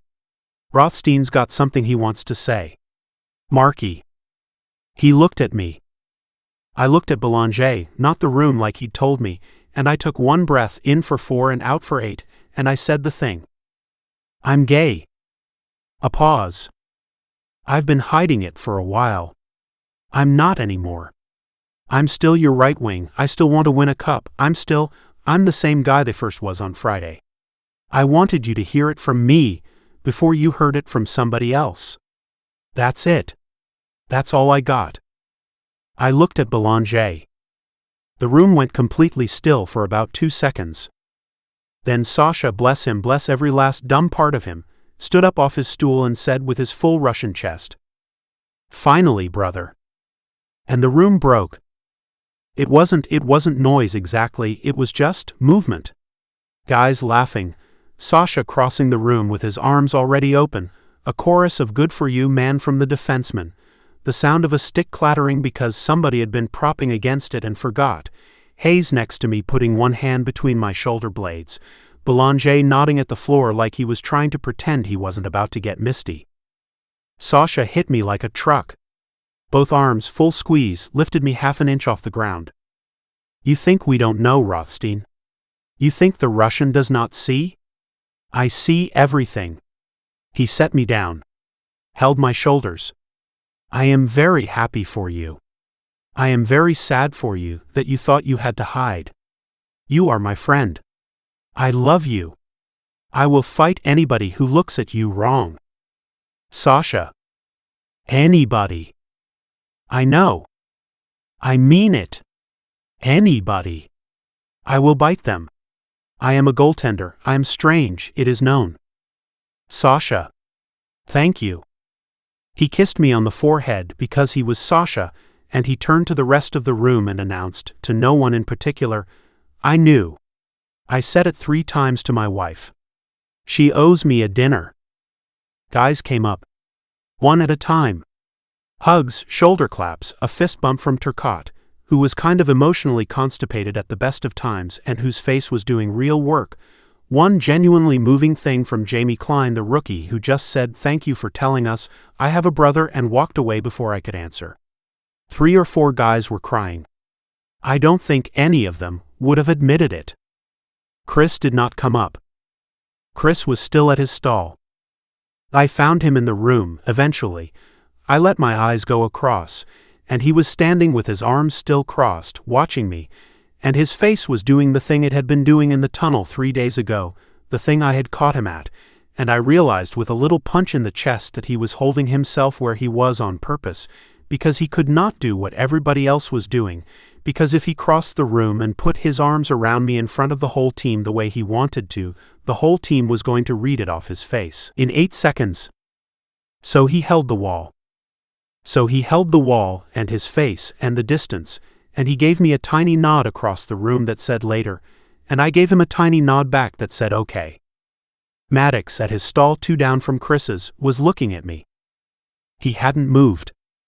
Everybody else was up, circulating, some version of hugging me or clapping my back, and Maddox was sitting on his stool with one skate on, elbows on his knees, watching. When I caught his eye, he did not look away. He gave me, after a beat, a single nod. It was not warm. It was not unwarm. It was just a nod. A polite, "I heard you, I am not going to make a scene" nod. The kind of nod a hotel concierge gives a guest he's never met. Then he bent over and laced his other skate and did not look at me again. I clocked it. I filed it. I turned back to Sasha, who was now telling me in great detail about the time he had known a guy on his junior team in Yaroslavl, who was gay and a very good goalie, and I laughed at the right parts, and I let the rest of the team do the thing they needed to do, and I did not look at Maddox again. Chris caught me in the parking lot after practice. The lot was half empty. Most of the guys had cleared out. He was leaning against the driver's side of my car with his bag over one shoulder, his jacket half zipped, his hair still wet. "Marky. Hey. You okay?" "I think I will be." He looked at my face for a second. Whatever he saw made him nod tight, like he was solving for something. "Come over tonight." "Chris. I'll cook. I'll make that pasta thing my mom sends me. I'm not trying to, I don't think you should be alone tonight. Okay?" I looked at him. His hair was still wet. He'd missed a spot shaving. His eyes were a little red. He had not slept either, in whatever window he had been sleeping in lately, and I wondered, not for the first time, if our lack of sleep was the same lack of sleep. "Okay," I said. He breathed out. 7. He tapped the hood of my car twice like he always did, like that was the thing, and he shouldered his bag again, and walked to his own car 5 spaces down. I got into mine. Closed the door. Put my hands on the wheel. I sat there for a minute. Then I started the engine and drove home, and I did what I'd been doing in some version every day for 5 years. I got ready to see Chris Dalton. His apartment smelled like garlic and butter when he opened the door. "Shoes off," he said, turning back toward the kitchen. He had a dish towel over one shoulder. He had a wooden spoon in his hand. He was barefoot in gray sweatpants and a long-sleeved thermal with the sleeves pushed up to his elbows, and I took my shoes off at the door because my knees had gone slightly weak, and also because it was his rule. "Smells good." "Wine's open. Pour yourself a glass." "I'm 10 minutes out." I poured 2 glasses. Walked one into the kitchen. He took it without looking up. He was stirring something, and he said, "Thanks, babe," and I froze and he froze, and we both, very carefully, without looking at each other, pretended he had not said that. "Pasta's from scratch?" I said. "Pasta's from the box. Sauce is from scratch. Don't get above your station, Rothstein." "Wouldn't dream of it." He smiled at the sauce. I drank my wine. We ate on the couch because Chris's dining table was covered in mail he'd been meaning to open since October. The pasta was good. The pasta was, in fact, really good. His mother's sauce, his mother's technique, something with butter and garlic and a little bit of red pepper, and a tomato confit he'd apparently been babysitting for 3 hours before I got there, which he told me about in a casual way, and which I filed in the growing pile of things I was going to think about later. Halfway through the first movie, some action thing he'd picked Jason Statham, we were not watching it, he shifted on the couch. I was on my end. He was on his end. There was a throw pillow between us that he moved at some point during the gunfight, and which he then didn't put back. Then, maybe 10 minutes after that, he stretched one arm along the back of the couch behind my shoulders, the way he had done 100 times in this apartment on this couch, the way he did it to my face on team flights and my face at restaurants, and his hand came to rest, loose and open, somewhere in the vicinity of my right shoulder blade. A minute later, in a motion I did not see coming, he let his other hand fall, casually, the way you'd rest a hand on an arm of a chair, onto my thigh. Just above the knee. Palm down. Fingers loose. No pressure. No anything. Just the weight of his hand. He did not look at me when he did it. He did not comment on it. He was looking at the TV like he was very interested in the chase scene, and his hand was on my thigh above my knee, and he did not move it. I did not move it. I did not move for a full 60 seconds. We did not watch the rest of the movie. I mean, the movie played. The sounds came out of the TV. I could not have told you if it was still Jason Statham by the end. I could not have told you if the credits had rolled. All of my awareness had rerouted itself to a patch of skin the size of his hand at the top of my right thigh, and the place where his fingertips were resting on the inner side of my knee, and the way, very slowly, over the course of maybe 10 minutes, his thumb began to move. Not much. Not anything he was going to have to answer for. A millimeter each way, against the seam of my jeans at the top of my thigh, absent and rhythmic like a man watching TV. He did not look at me. I did not look at him. Neither of us breathed harder than we already were. We sat on the couch in his apartment with his mother's poster on the coffee table, and the TV playing something nobody was watching, and his hand was on my leg, and it was the most erotic 40 minutes of my entire adult life, and we did not speak for any of them. When the movie ended, he took his hand back, slow, not jerky, not like he was embarrassed, just like something had concluded, and he picked up the remote and turned the TV off. Silence. I should go, I said. Yeah. I did not move. Marky. Yeah. Go home. Yeah. I got up. My legs worked. I had not been sure they were going to. I walked to the door on legs that worked, and I picked up my shoes and I pulled them on, and Chris was behind me. I could feel him there without looking, and when I turned around, he was standing maybe 2 feet away with his hands in the pockets of his sweatpants. Thanks for dinner. Yeah. Tell your mom. Yeah. We looked at each other. He opened his arms. I stepped into them, because I was a man who had stepped into Chris Dalton's arms 100 times in 5 years, and because I had never once done so with my body understanding what my body understood tonight, and his arms came around me, tight, one hand at the small of my back, one hand in my hair, and he held me. He held me for longer than he should have held me. He held me for long enough that I felt his breath change. He turned his face into my hair. "Good night, Marky," he said. Quiet. Right into the top of my head. His mouth moved against my hair when he said it. "Good night, Chris." He let me go. He opened the door. I walked through it. I walked down the hallway of his building with my hand on the wall for balance because the floor did not feel solid, and I walked through the lobby with my eyes on the carpet, and I walked out into the cold November night, and I got to my car, and I sat down behind the wheel and I closed the door, and I put my hands in my lap. They were shaking. All of me was shaking. I sat in the parking lot outside Chris's building for 7 minutes, the way he had sat in his parking garage after my place 4 nights ago, and I did not know it was 7 minutes.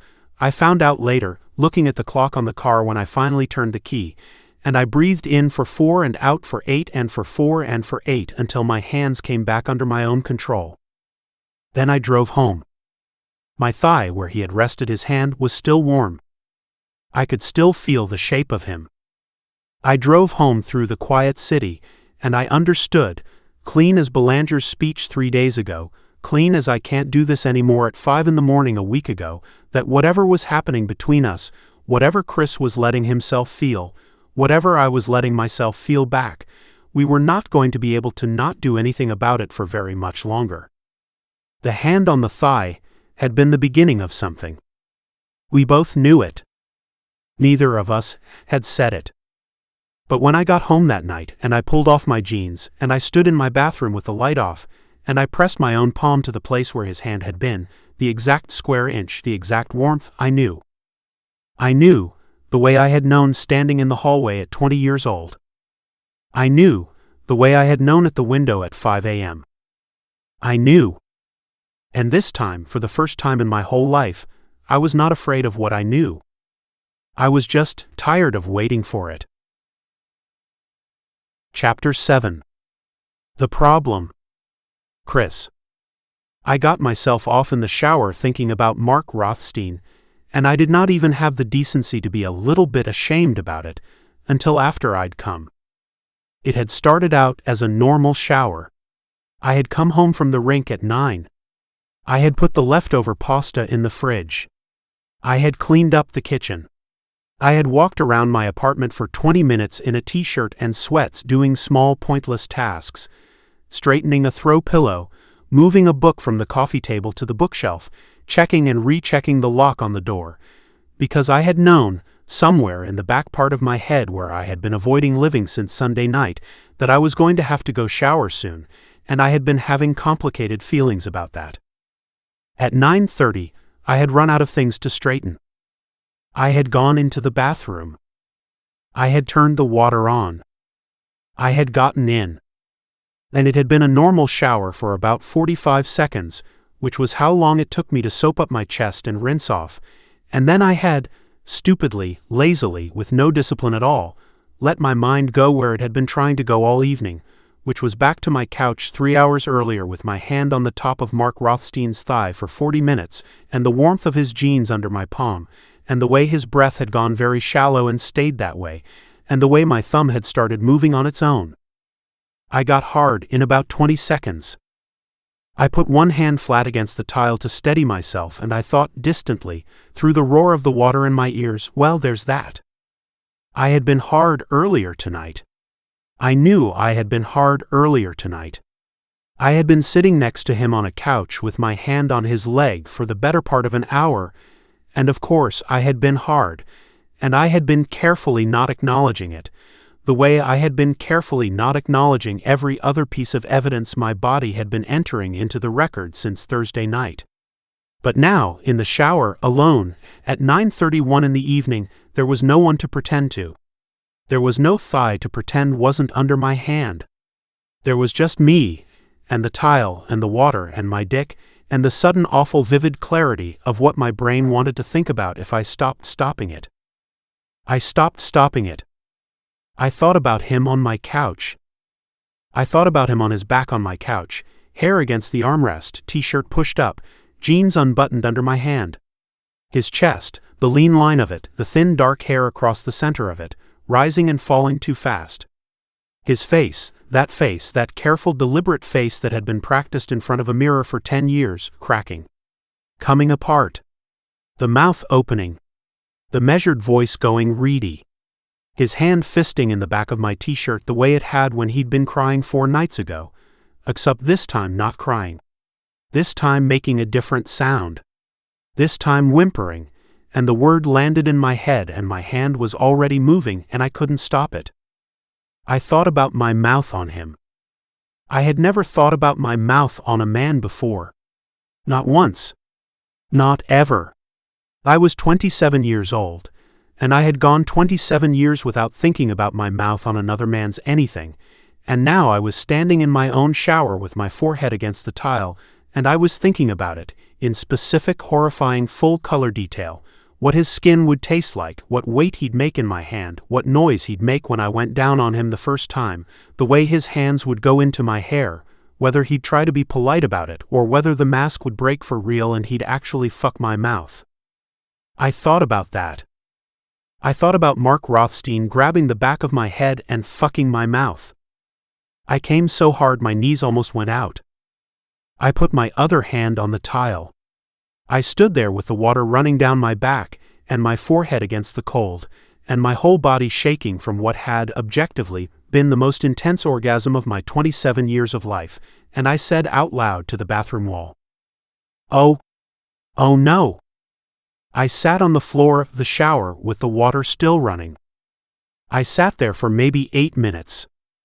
Then I reached up, turned the water off, got out, wrapped a towel around my waist, walked into my bedroom dripping wet, picked my phone up off the nightstand and called my sister. She picked up on the second ring. It is 10:03 on a Monday night, Christopher, and I have a work thing in the morning. This better be? Jess. I have a problem. There was a pause. Then, in a voice so matter-of-fact I almost dropped the phone, you jerked off thinking about him, didn't you? How did you? Chris. You're the most transparent person I've ever met in my life. I could hear it in your hello. I didn't say hello. I could hear it in the Jess. Jess, I had it was very, I don't. Welcome to bisexuality, my brother. There's a brochure. I'll mail it to you. It has a helpful little FAQ. Jess, be serious for 90 seconds, please. Chris. Her voice shifted, gentler, the way it had shifted at 6 in the morning a few days ago. Buddy, I love you. I am being serious. This is the most normal thing that has ever happened to you. I have never in my life thought about, I have never. Yeah. And? Chris. People have new thoughts all the time. People are 35 years old and get new thoughts. People are 60 years old and get new thoughts. You turned 27 in April. You had a new thought. You're allowed. That's what humans do. I thought about. I do not need the details. I wasn't going to give them. Good. I thought about specific things. Yes. I like them. Obviously. I like them, Jess, I like them a lot. Chris. Yes. How much water did you drink today? I blinked. I was sitting on the edge of my bed in a towel, soaking my comforter. I had not drunk any water today, that I could remember. Not enough. Drink a glass of water. I'm going to stay on the phone. I got up. Walked to the kitchen. Filled a glass. Drank it. She didn't say anything on the other end. When I set the empty glass down on the counter, she said, Okay. Okay. Go back to bed. Lie down. Just lie down. I'm not going anywhere. You can just breathe. I lay down. On top of the comforter. Towel still on. Phone pressed to my ear. I stared at the ceiling and I breathed. After a while I said, Jess. Yeah. I'm in trouble. What kind? He came out to me Thursday night. I know. And I held him on his couch and told him I loved him and drove home, and then yesterday, or the day before, time is wrong, I had him over and we ate pasta on my couch, and I had my hand on his leg for 40 minutes and neither of us said a word about it, Jess, and he left and I showered and I jerked off and I'm not confused, Jess. No. I thought I was supposed to be confused. Some people are. Some people aren't. It's not a requirement. I'm not confused. I know. I think I'm pretty clear, actually. Yeah, Chris. I think I'm pretty fucking clear on what I want. Yeah. And the thing is, he just came out. He just like 4 days ago. He's raw, Jess.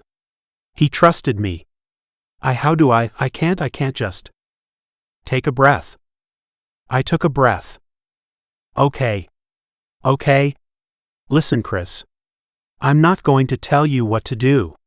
It's not my job. You're an adult, a very sweaty one, but an adult. Here's what I'll say. You love him. He loves you. I don't know if he loves you in the way you love him. Maybe he does, maybe he doesn't. That part isn't your job to guess.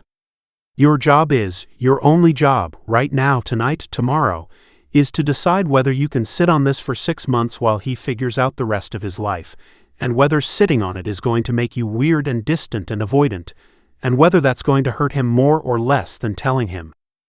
I didn't answer. Which do you think? He'll know, I said. If I sit on it, he'll know. He clocked something tonight. On the couch. I saw him clock it. He clocked me, Jess. Mark Rothstein, that guy Mark who has been a fortress for a decade, he clocked me. He's already seeing it. Me pretending I'm not, pretending I didn't, it's not going to work, and it's going to make him think I'm ashamed. Or pulling away. Or about to disappear on him. And he just told me he spent 10 years terrified that the people he loved would leave him if they knew him. I can't be the guy who goes weird on him 5 days later. I can't. So I have to tell him. Okay. Tonight. Chris. Tonight. Listen. That's your call. I'm just saying. He just came out 4 days ago. Maybe you give him a week. I gave him 4 days. I jerked off in the shower. I can't give him 6 months, Jess. I can't? Okay. Okay, Christopher. Breathe. Okay? Do what you think is right. You're a good man. You've always been a good man. Whatever you do, you're going to do it with love. I know that. He knows that. Just be gentle. Be gentle with yourself too. Okay. I love you. I love you. Also. Yeah. You are going to be a terrible bisexual, Christopher. You have no poker face. I'm so excited. Good night, Jess. Good night, Christopher. I did not tell him that night. I put clothes on. I got in my car. I drove to the rink. It was 11:14 p.m. when I parked. The building was dark except for the side entrance. I had a key, all the guys did, and I let myself in and I walked down the hallway past the empty locker room to the rink proper, and the lights were off over the ice, but I knew the panel and I flipped them on, just the far bank, a yellow half-light that turned everything to golden shadow. I laced my skates in the dark. Hit the ice in sweats and a sweatshirt and no pads. Pushed off slowly, the way Mark had been doing laps in the morning the day I'd stood in the tunnel and figured it out. I did 20 of them. Long, slow, no rush. Just the scrape of the blade and the chill on my face and the creak of the rafters when the heat kicked on. I skated and I thought, I wanted him. Jess was right, and Jess being right was not a surprise anymore. I had stopped being surprised at her around Tuesday afternoon, but I wanted him. I wanted him in a way that had nothing to do with curiosity, and had nothing to do with confusion, and had nothing to do with whatever word I was supposed to use for myself now. I wanted him in the specific way I wanted him. Him. Mark.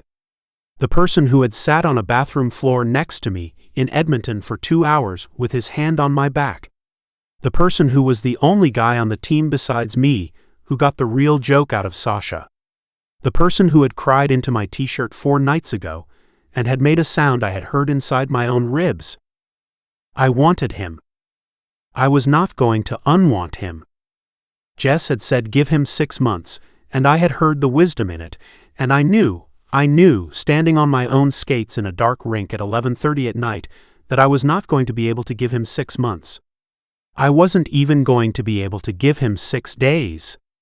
I had watched him leave my apartment tonight with his hand on the wall of my hallway for balance, and I had closed the door behind him, and I had not been able to breathe for a full minute, and I had known then, before the shower, before the phone call, that we were already past the point where pretending was going to work.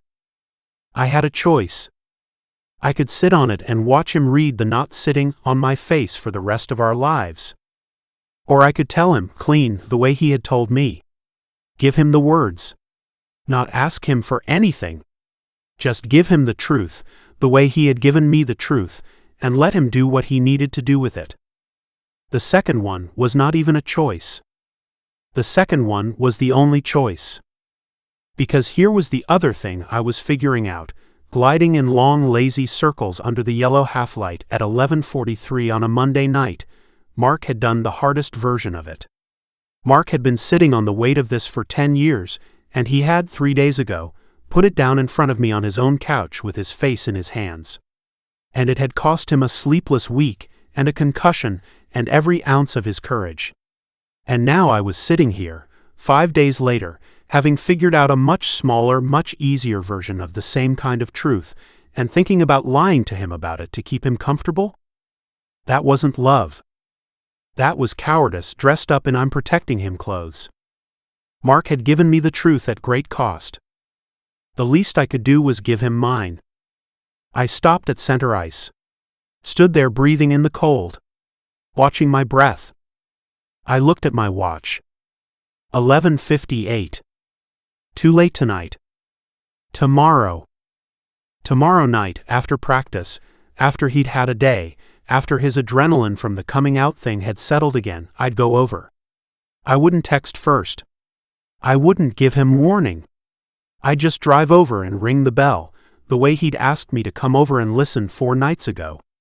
I'd go over. I'd stand in his apartment. I'd say the thing. Whatever he wanted to do after. If he wanted me to leave, I'd leave. If he wanted me to never come back, I'd never come back. If he wanted me to sit on his couch and eat Thai food with him and pretend I'd never said anything, I'd do that too. Whatever he needed. His call. But he was going to get the truth. I skated one more slow lap, killed the lights, changed out of my skates and drove home. I slept. I slept like a man who had made a decision.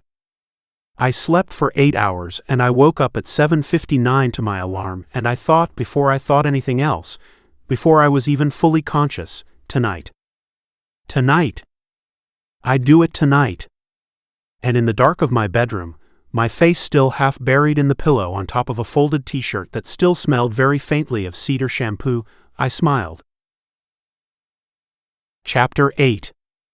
I don't know what I'm doing. Mark. I did not sleep Monday night. I did not sleep, and I did not stop thinking about his hand on my thigh, and I did not stop feeling the exact square inch of my jeans where his thumb had moved for 40 minutes. And at 4 in the morning I gave up and got out of bed and sat on the kitchen floor of my apartment in boxers and a hoodie with a glass of water between my knees, and I thought very carefully about what I was going to do.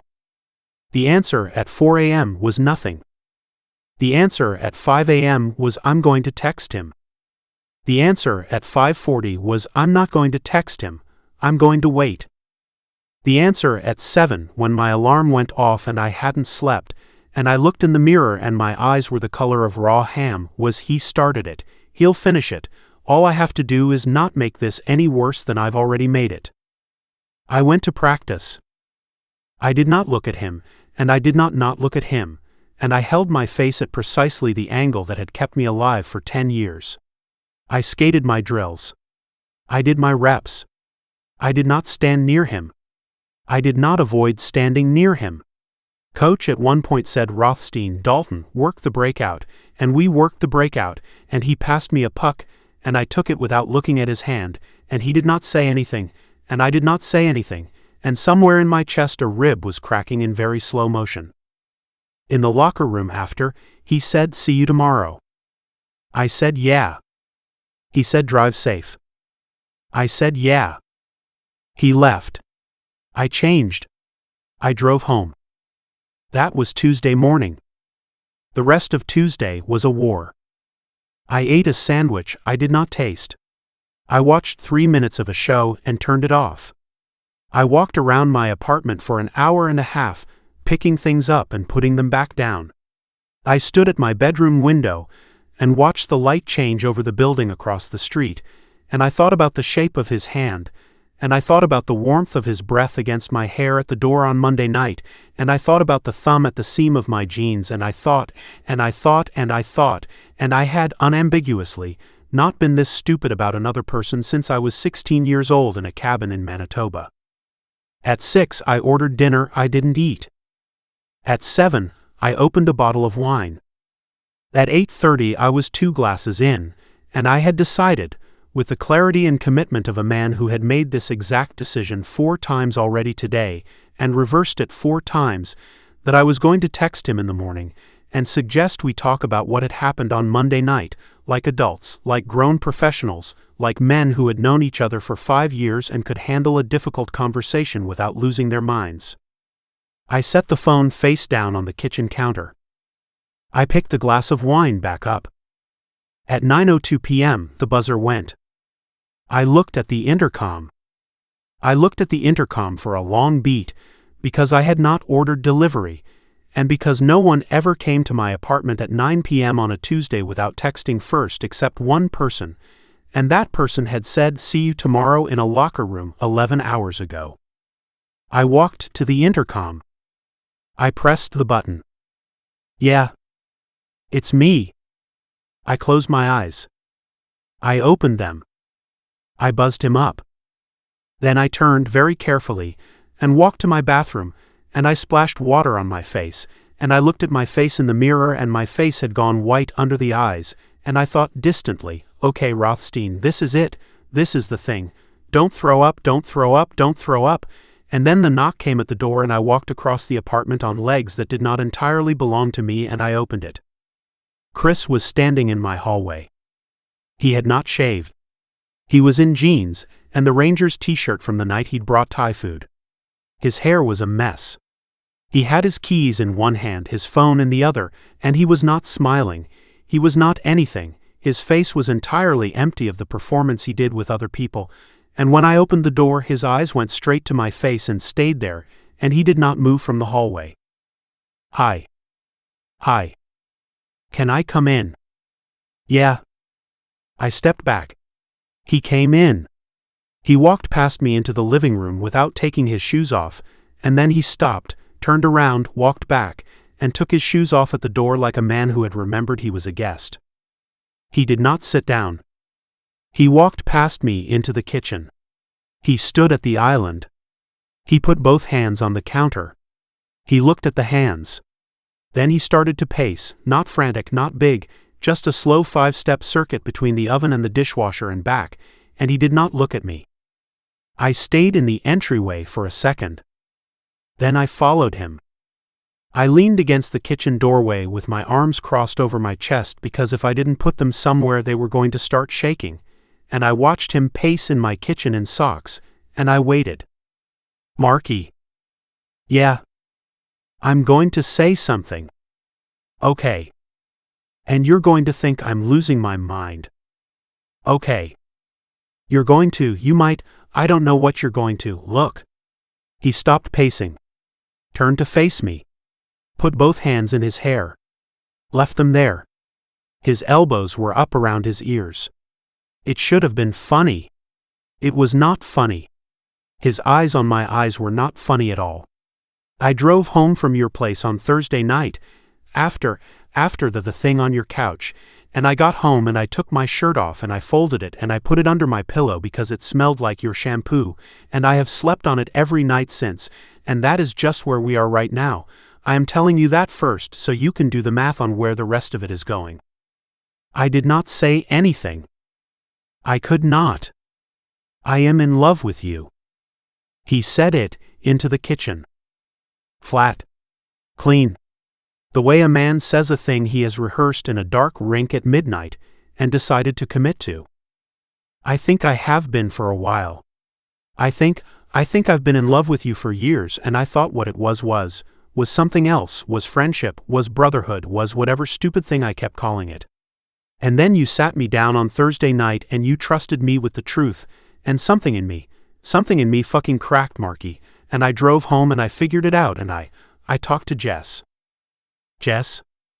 "My sister." "Yeah. She knew. Apparently she's known for months. She's been sitting on it. That's not the point. The point is I'm not confused, Mark. I want to be really clear about that. I'm not having a crisis about this. I'm not going to disappear on you. I'm not going to wake up tomorrow and decide I was freaking out. I've had 4 days now and I am very clear, and I am telling you the clearest version of it." He took his hands out of his hair. I'm in love with you. I didn't stop thinking about kissing you from the second I left your couch on Thursday. I couldn't stop thinking about it last night on your couch with my hand on your leg. I sat on my hand for 40 minutes because I was terrified if I moved it I was going to ruin everything. I'm not asking you for anything, Marky. I'm not here to. You spent 10 years not telling the truth, and I couldn't go another day not telling you mine. That's all. That's the whole thing. I just needed you to know. He stopped. The kitchen was quiet. I could hear the refrigerator. I could hear the radiator. I could hear the blood in my own ears, and the very fine crackle of the wine cooler in the corner. Chris stood at the counter with both hands on the marble, and his head down and his shoulders doing the thing shoulders do when a man is bracing for bad news, and I stood in the doorway of my own kitchen with my arms crossed and my heart in my throat, and I looked at him. I had wanted this man. I had wanted this man for 5 years. I had loved this man for 3 of them, probably 4. I had spent every single night of those years telling myself that wanting him was a sickness I was going to die with, and that love was not a thing I was going to get to have, not really, not with him, not the way I wanted it, and I had built in that time an entire architecture of resignation around the wanting, an architecture I had walked through the rooms of every night for 4 years like a house I lived in, and I had gotten so used to living there that I had forgotten other houses existed. And now Chris Dalton was standing in my kitchen with his hair in a riot and his hands on the counter, and he had just used the word love in a sentence about me, and he was waiting. He was waiting for my face. He thought I was going to say no. I uncrossed my arms. I walked across the kitchen. He heard my feet on the tile and he looked up too fast, eyes a little wild, the way a boxer looks up when he thinks the bell has gone, and I crossed the last 3 feet between us and I put one hand against the side of his jaw and I kissed him. It was God. It was a mess. It was not a good kiss. It was not the kiss I had been picturing for 5 years. My hand was shaking against his jaw. His mouth was slightly open before I got to it, and not in a sexy way, in a I was about to say another sentence way. Our noses bumped. His stubble was rougher than I had expected, and I made a small sound that was not very flattering, and his hands came up, finally after a half-second delay, the delay of a man whose brain had been in a different sentence, and his hands did not know where to go. One landed on my shoulder. The other landed for a second on my wrist, and then moved to my waist, and then moved to my hip, and then moved back to my waist like he was rearranging me. We kissed like that for maybe 4 seconds. Then I pulled back, just an inch, just enough to breathe, and I looked at him and he looked at me and his face was an inch from mine, and his eyes were gold this close, I had not known they were gold this close, and his lips were parted and his breath was on my mouth, and he laughed. A real laugh. Nervous. Amazed. "Oh fuck," he said. Marky, I don't know what I'm doing." I laughed too. I did not know I was going to. It came out of me. "Neither of us do," I said. "That's the point." His hand on my waist flexed once. And then he kissed me, a different kiss, a second attempt, and this one was not a mess. This one, God, this one. His hand came up the side of my neck and into my hair, and his other hand went flat against the small of my back, and he walked me backwards, 1 step too slow, until my shoulders hit the kitchen counter, and his thigh came between my legs, and his mouth slanted against mine and opened it, and his tongue touched mine, careful, learning, and I made a sound into his mouth that I had not known I could make. I had kissed 4 men in my life. I had kissed none of them like this. I had kissed them in the dark of hotel rooms with my eyes closed, with my brain somewhere else, with my body on autopilot. I had never once kissed somebody whose name I wanted to say into their mouth. I had never kissed somebody whose hand I had been watching for 5 years. I kissed Chris. I kissed him, and I fisted a hand in the front of his t-shirt, and the sound I made when his tongue slid against mine he caught it, swallowed it, a low approving sound of his own, a yeah of a sound, and his body came flush against mine against the counter, and he was hard against my hip, and I was hard against his thigh, and his hand in my hair tightened, and for one specific second, he tilted my head the exact way he wanted it and kissed me deeper, and I heard myself whimper. I had never whimpered. I had never in my adult life made a sound like that. Chris made a sound back. Rough. Choked. Wrecked. His mouth broke from mine and landed on my jaw, and then my neck, and then the hinge of my jaw under my ear, and his hand was still in my hair, and his other hand was under the hem of my hoodie on the bare skin of my lower back, and his fingers were shaking. I could feel them shaking, and he mouthed against my throat. Marky. Yeah. Marky, I have to. Yeah. We have to, we can't, I can't. I know. If you don't stop me in about 30 seconds, I'm going to do something I promised myself in my car I was not going to do tonight, and I'm going to do it on your kitchen floor, and I'm going to regret it tomorrow, and I don't want to do this on your kitchen floor, Mark, I don't want. Okay. Okay? Okay. I'm going to step back. Okay. He did not step back. He put his forehead against mine instead, both hands braced against the counter on either side of me, eyes closed, breathing hard. I could feel his chest against mine. I could feel his heart going. I could feel my own going harder. Our breath mixed between our mouths. Okay, he said again. More to himself. Okay. He stepped back. The air between us was suddenly cold. I stayed against the counter. I did not trust my legs. My hoodie was rucked up above my hip bones. My mouth hurt. My jaw hurt. My neck hurt where his stubble had been. He took another step back. Ran both hands through his hair. Looked at me. His mouth was wet. His eyes were blown, the pupils enormous, the gold of the iris a thin ring around the black, and he looked at me like I had hit him over the head. I should go home, he said. I should go home right now, before I do something we're not ready for. Yeah. Yeah. Yeah. Go home. Yeah. He did not go home.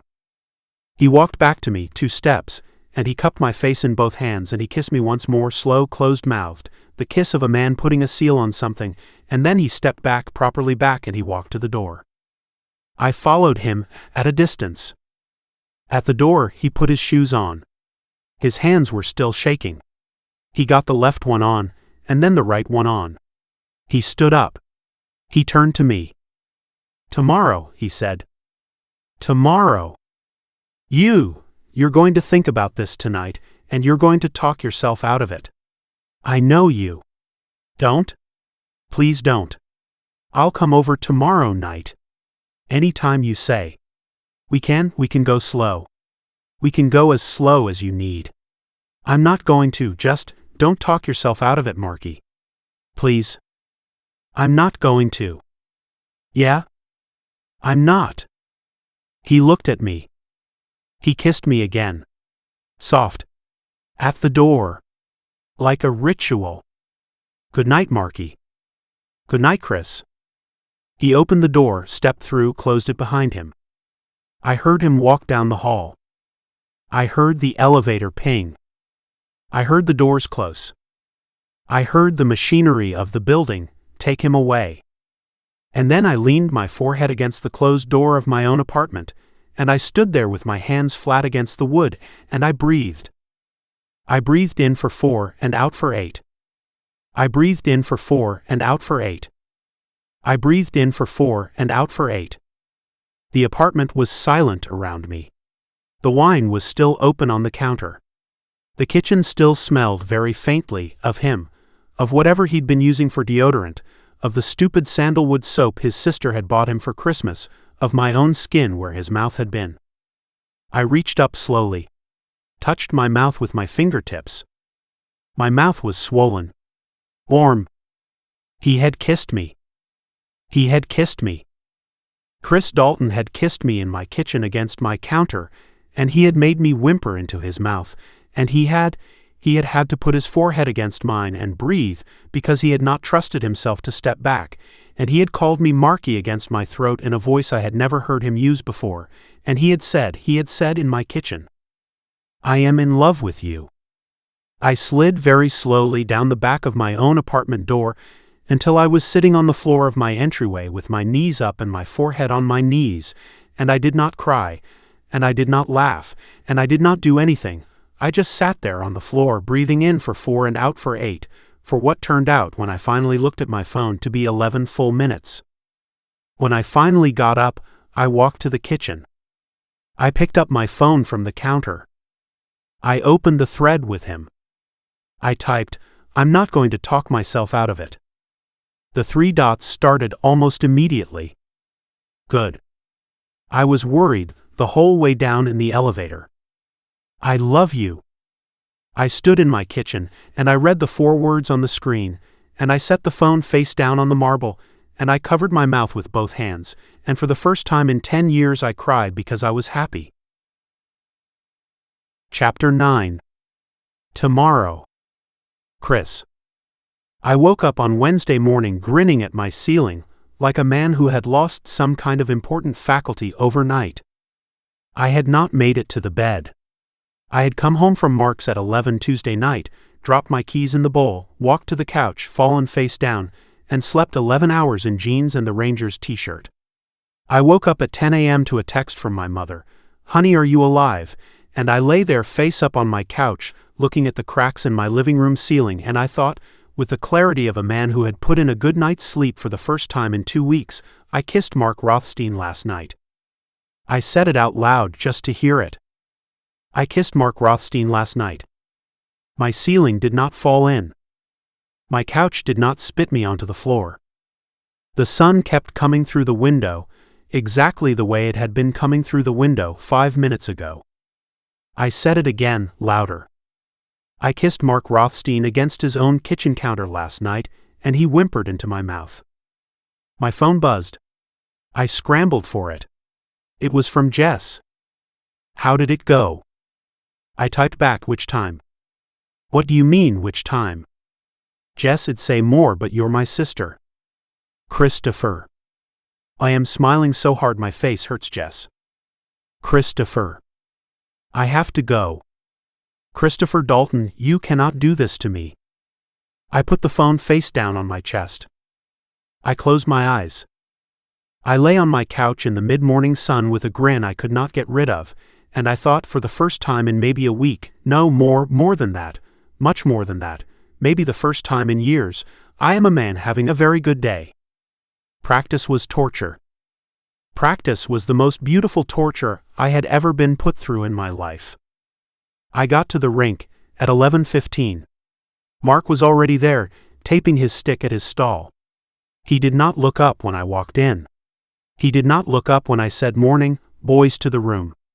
He kept his head down over his stick, with the focused, practiced, absolutely unconvincing expression of a man who had not slept much the night before, and was trying very hard to pretend he had.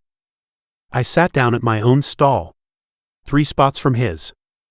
I did not say hi, Marky. I did not ruffle his hair on the way past, which was a thing I sometimes did. I did not sit closer than I normally sat, or look at him longer than I normally looked, or do anything at all outside the statistical mean of our behavior around each other. And I watched him doing the same thing very carefully at his own stall, and I thought with a small delighted crack of laughter inside my chest, we are the 2 most obvious men in North America right now. Sasha noticed within the first hour. He did not say anything. He did the thing where he smiles with only his eyes, the Russian goaltender half smile, the "I see you but I'm not going to make it weird" smile, and for the rest of the morning he kept drifting past our benches during drills with his helmet in his hand and his face set to maximum neutrality, which was the exact opposite of neutral, and which was Sasha all over. Before we broke for lunch, he pulled me aside. 2 words. About time. About Sasha.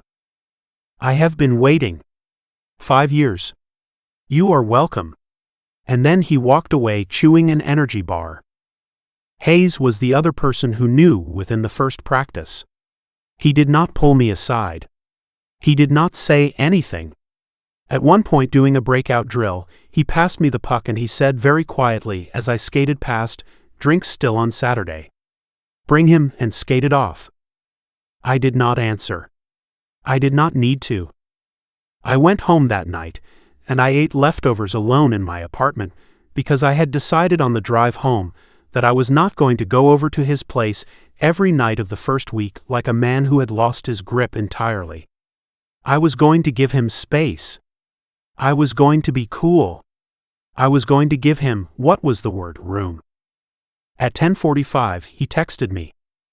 "You still up?" I stared at the screen for a second. I texted back, "OMW." The first 2 weeks went like this. He lived in a neighborhood 4.5 miles from mine, and I drove those 4.5 miles so many times I could have done them asleep. I did not in fact do them asleep. I was wide awake for every one of them.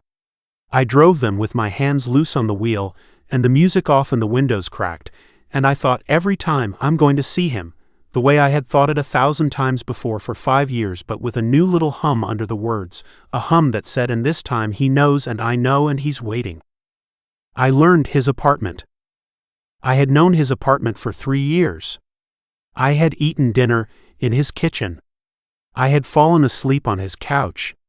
I had used his bathroom and borrowed his Advil and complained about his shower pressure. But in those 2 weeks I learned it. I learned which kitchen drawer the corkscrew lived in. I learned that his reading lamp had a third click. I learned that if you leaned against the door jamb of his bedroom at a certain angle, you could see yourself in the mirror over his dresser. And I learned that fact the way a 17-year-old learns a thing, by accident, looking for him, and finding him looking back from the bed with an expression I was never going to be able to describe to anyone. I learned his mouth. I learned his mouth the way you learn a piece of music, by repetition, by going over the same 16 bars until you could feel where they wanted to go. The first night after the kitchen, I sat on his couch and I asked him, with the shredded dignity of a man who has spent 1 week as a sexual amateur, if he would teach me. He had laughed. He had said, "Chris, you did fine," and I had said I did not do fine, I was panicking, "Tell me what you like," and he had leaned in and he had shown me. What he liked was slower than I was used to. What he liked was the hand on the jaw, the thumb at the hinge.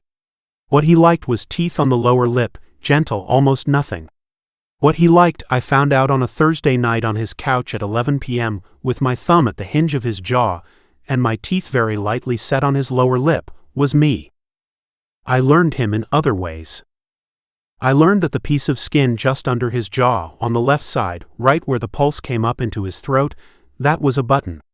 Kiss that patch, exactly that patch, and his breath went. I learned that if I pinned his wrists above his head on the back of the couch, just loose, just held, he made a sound, Mark who never made sounds, Mark who had spent 10 years being the quietest man in a room. He made a sound and his hips came up off the cushion and he said my name into my mouth like it was short for something longer. I learned on a Wednesday that Mark Rothstein in a soft worn gray t-shirt at 8:30 p.m. with bare feet and a glass of wine in his hand was the hottest thing I had ever seen in my life. Nothing happening. Just standing at his kitchen counter, looking at a recipe on his phone, thinking about whether we needed more garlic. I almost dropped a plate. I learned that same Wednesday that Mark, who was so elegant about other things, who was so deliberate and measured and held, was the worst kisser in the kitchen of anyone I had ever dated. He bumped my teeth. He got shampoo in both our eyes in the shower. He laughed into my mouth for no reason, and then could not stop laughing, and we had to break apart for 2 full minutes while he got himself together. He was with me in the privacy of his apartment, a mess. He was loose. He was unplugged. It was the most flattering thing that had ever happened to me. He told me a week in, with his head on my chest on his couch at midnight, "I have not been this stupid about anyone in my life." Yeah? I don't know what to do with my face. Your face? I don't have a face for this. I don't know what my face is supposed to look like when I'm happy. He went quiet against my chest. Then very small, yeah. I put my hand in his hair. Don't worry, I said. You'll figure it out. Yeah? I'll teach you. I know a guy. He's pretty good at it. He laughed, that one, the new one, the one that was just for me, and I felt it against my sternum and I thought, yeah. We kept it quiet. We didn't agree to keep it quiet. It just happened. I parked in the visitor deck at his building instead of on the street. He didn't come to my place because my apartment had a doorman who knew everybody, and mark at my door at 11 p.m. 3 nights a week was the kind of thing a doorman noticed. We sat 3 stalls apart in the locker room. We passed each other pucks at practice without making eye contact. We did not touch at any team event. Sasha and Hayes knew. Nobody else did. I did not love that we were hiding. I did not hate it either. It felt, those first 2 weeks, less like a lie and more like a small private country we had made together, a place that had its own weather, and every time I crossed the threshold of Mark's apartment, I crossed a border, and the customs officer who stamped my passport was always him, grinning at me in his doorway. The road trip broke it slightly. We were together on the road, obviously, shared a hotel room, had for 5 years, nobody blinked, but the thin walls and the stakes of the first actual secret couple hotel night caught up to both of us. I won't tell you what we did that trip. It was not much. It was hand-holding under the table at a team dinner with a tablecloth we could hide under, and it was falling asleep in separate beds 3 feet apart and pretending we were totally fine with that, and it was one very intense 30-second pull against the inside of a hotel room door the moment we closed it behind us on the first night that both of us agreed, in whispered breath, had to stop immediately. When we got back to his apartment on the Saturday night, 3 games in the books, 2 wins, his car still in the long-term lot because we'd come from the airport in mine. When we got back to his apartment with the door locked behind us and our bags still on the floor of his entryway, we made it approximately 5 seconds. He had turned around to hang his jacket up. I had been right behind him. I'd had my hand on the small of his back since the elevator because I had not trusted myself to take it off. When he turned around, the coat was still in his hand.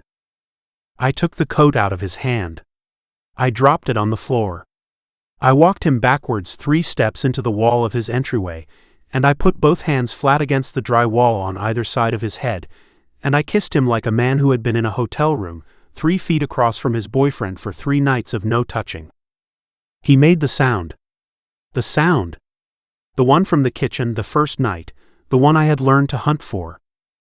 I groaned into his mouth. Couch, he said. Against my lips. Couch. Please. Right now. I steered him to the couch.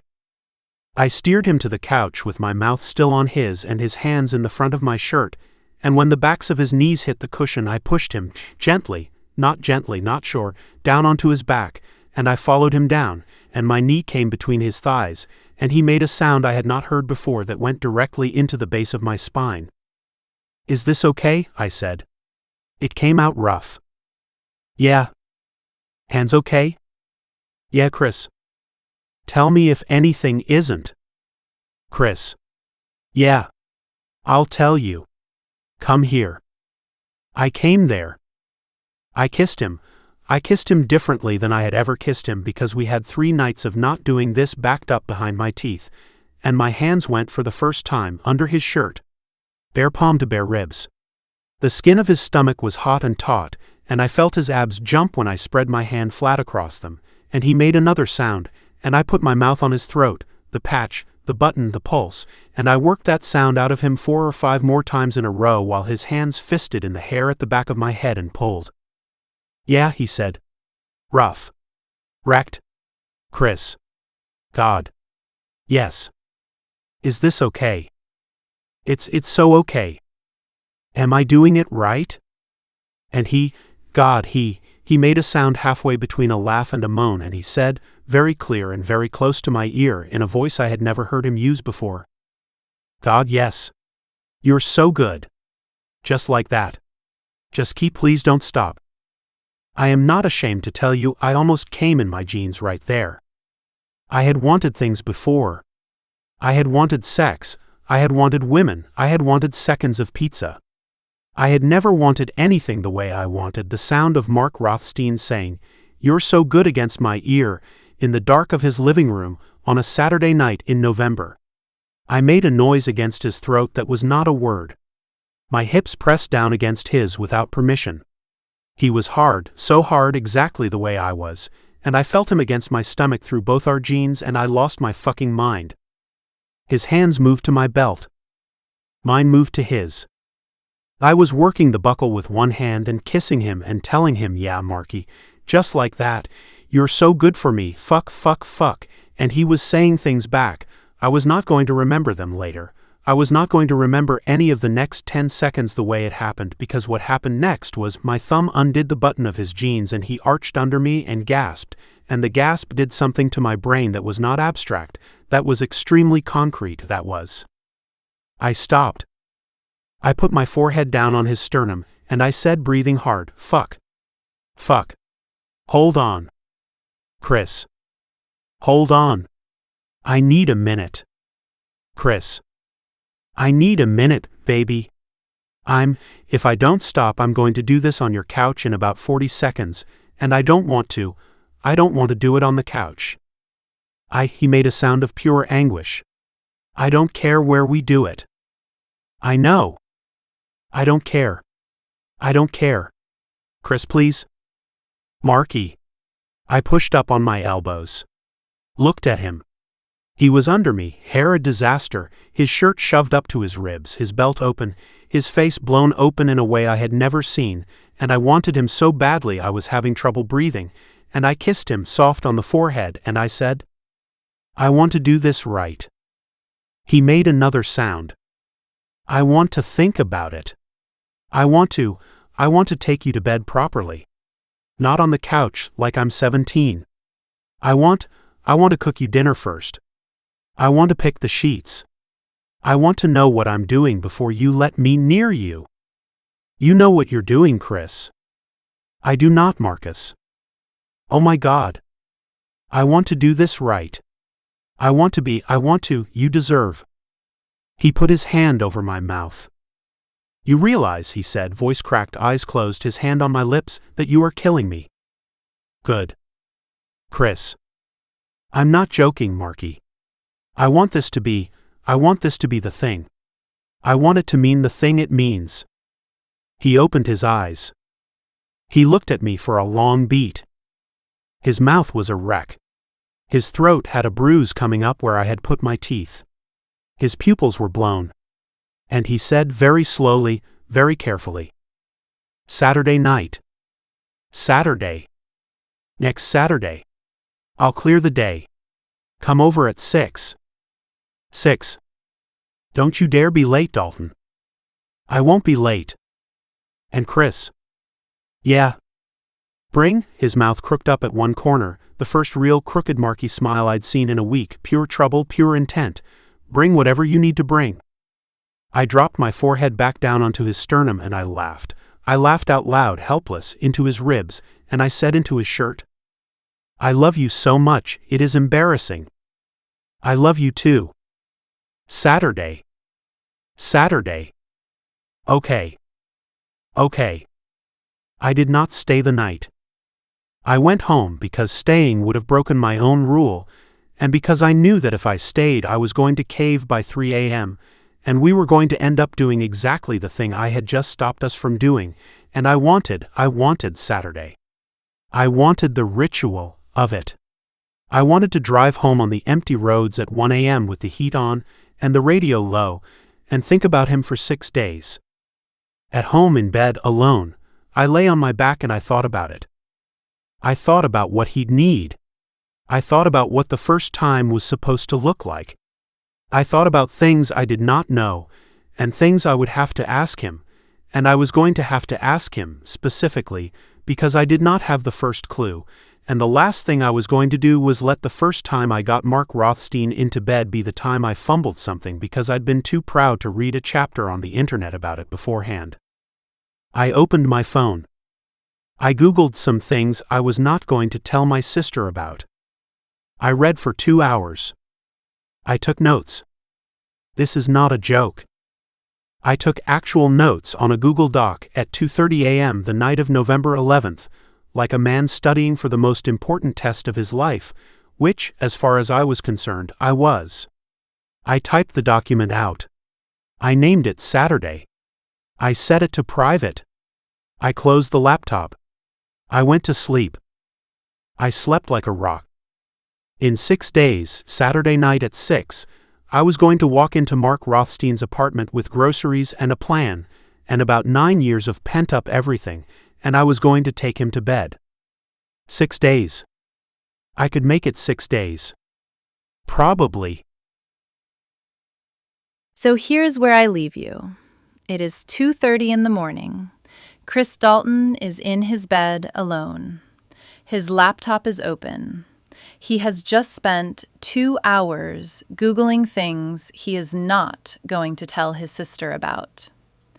He has typed up actual notes in a Google Doc, which he has named in all caps Saturday. And he has set the document to private because he is, in his own words, studying for the most important test of his life. 6 days. He thinks he can make it 6 days. Probably.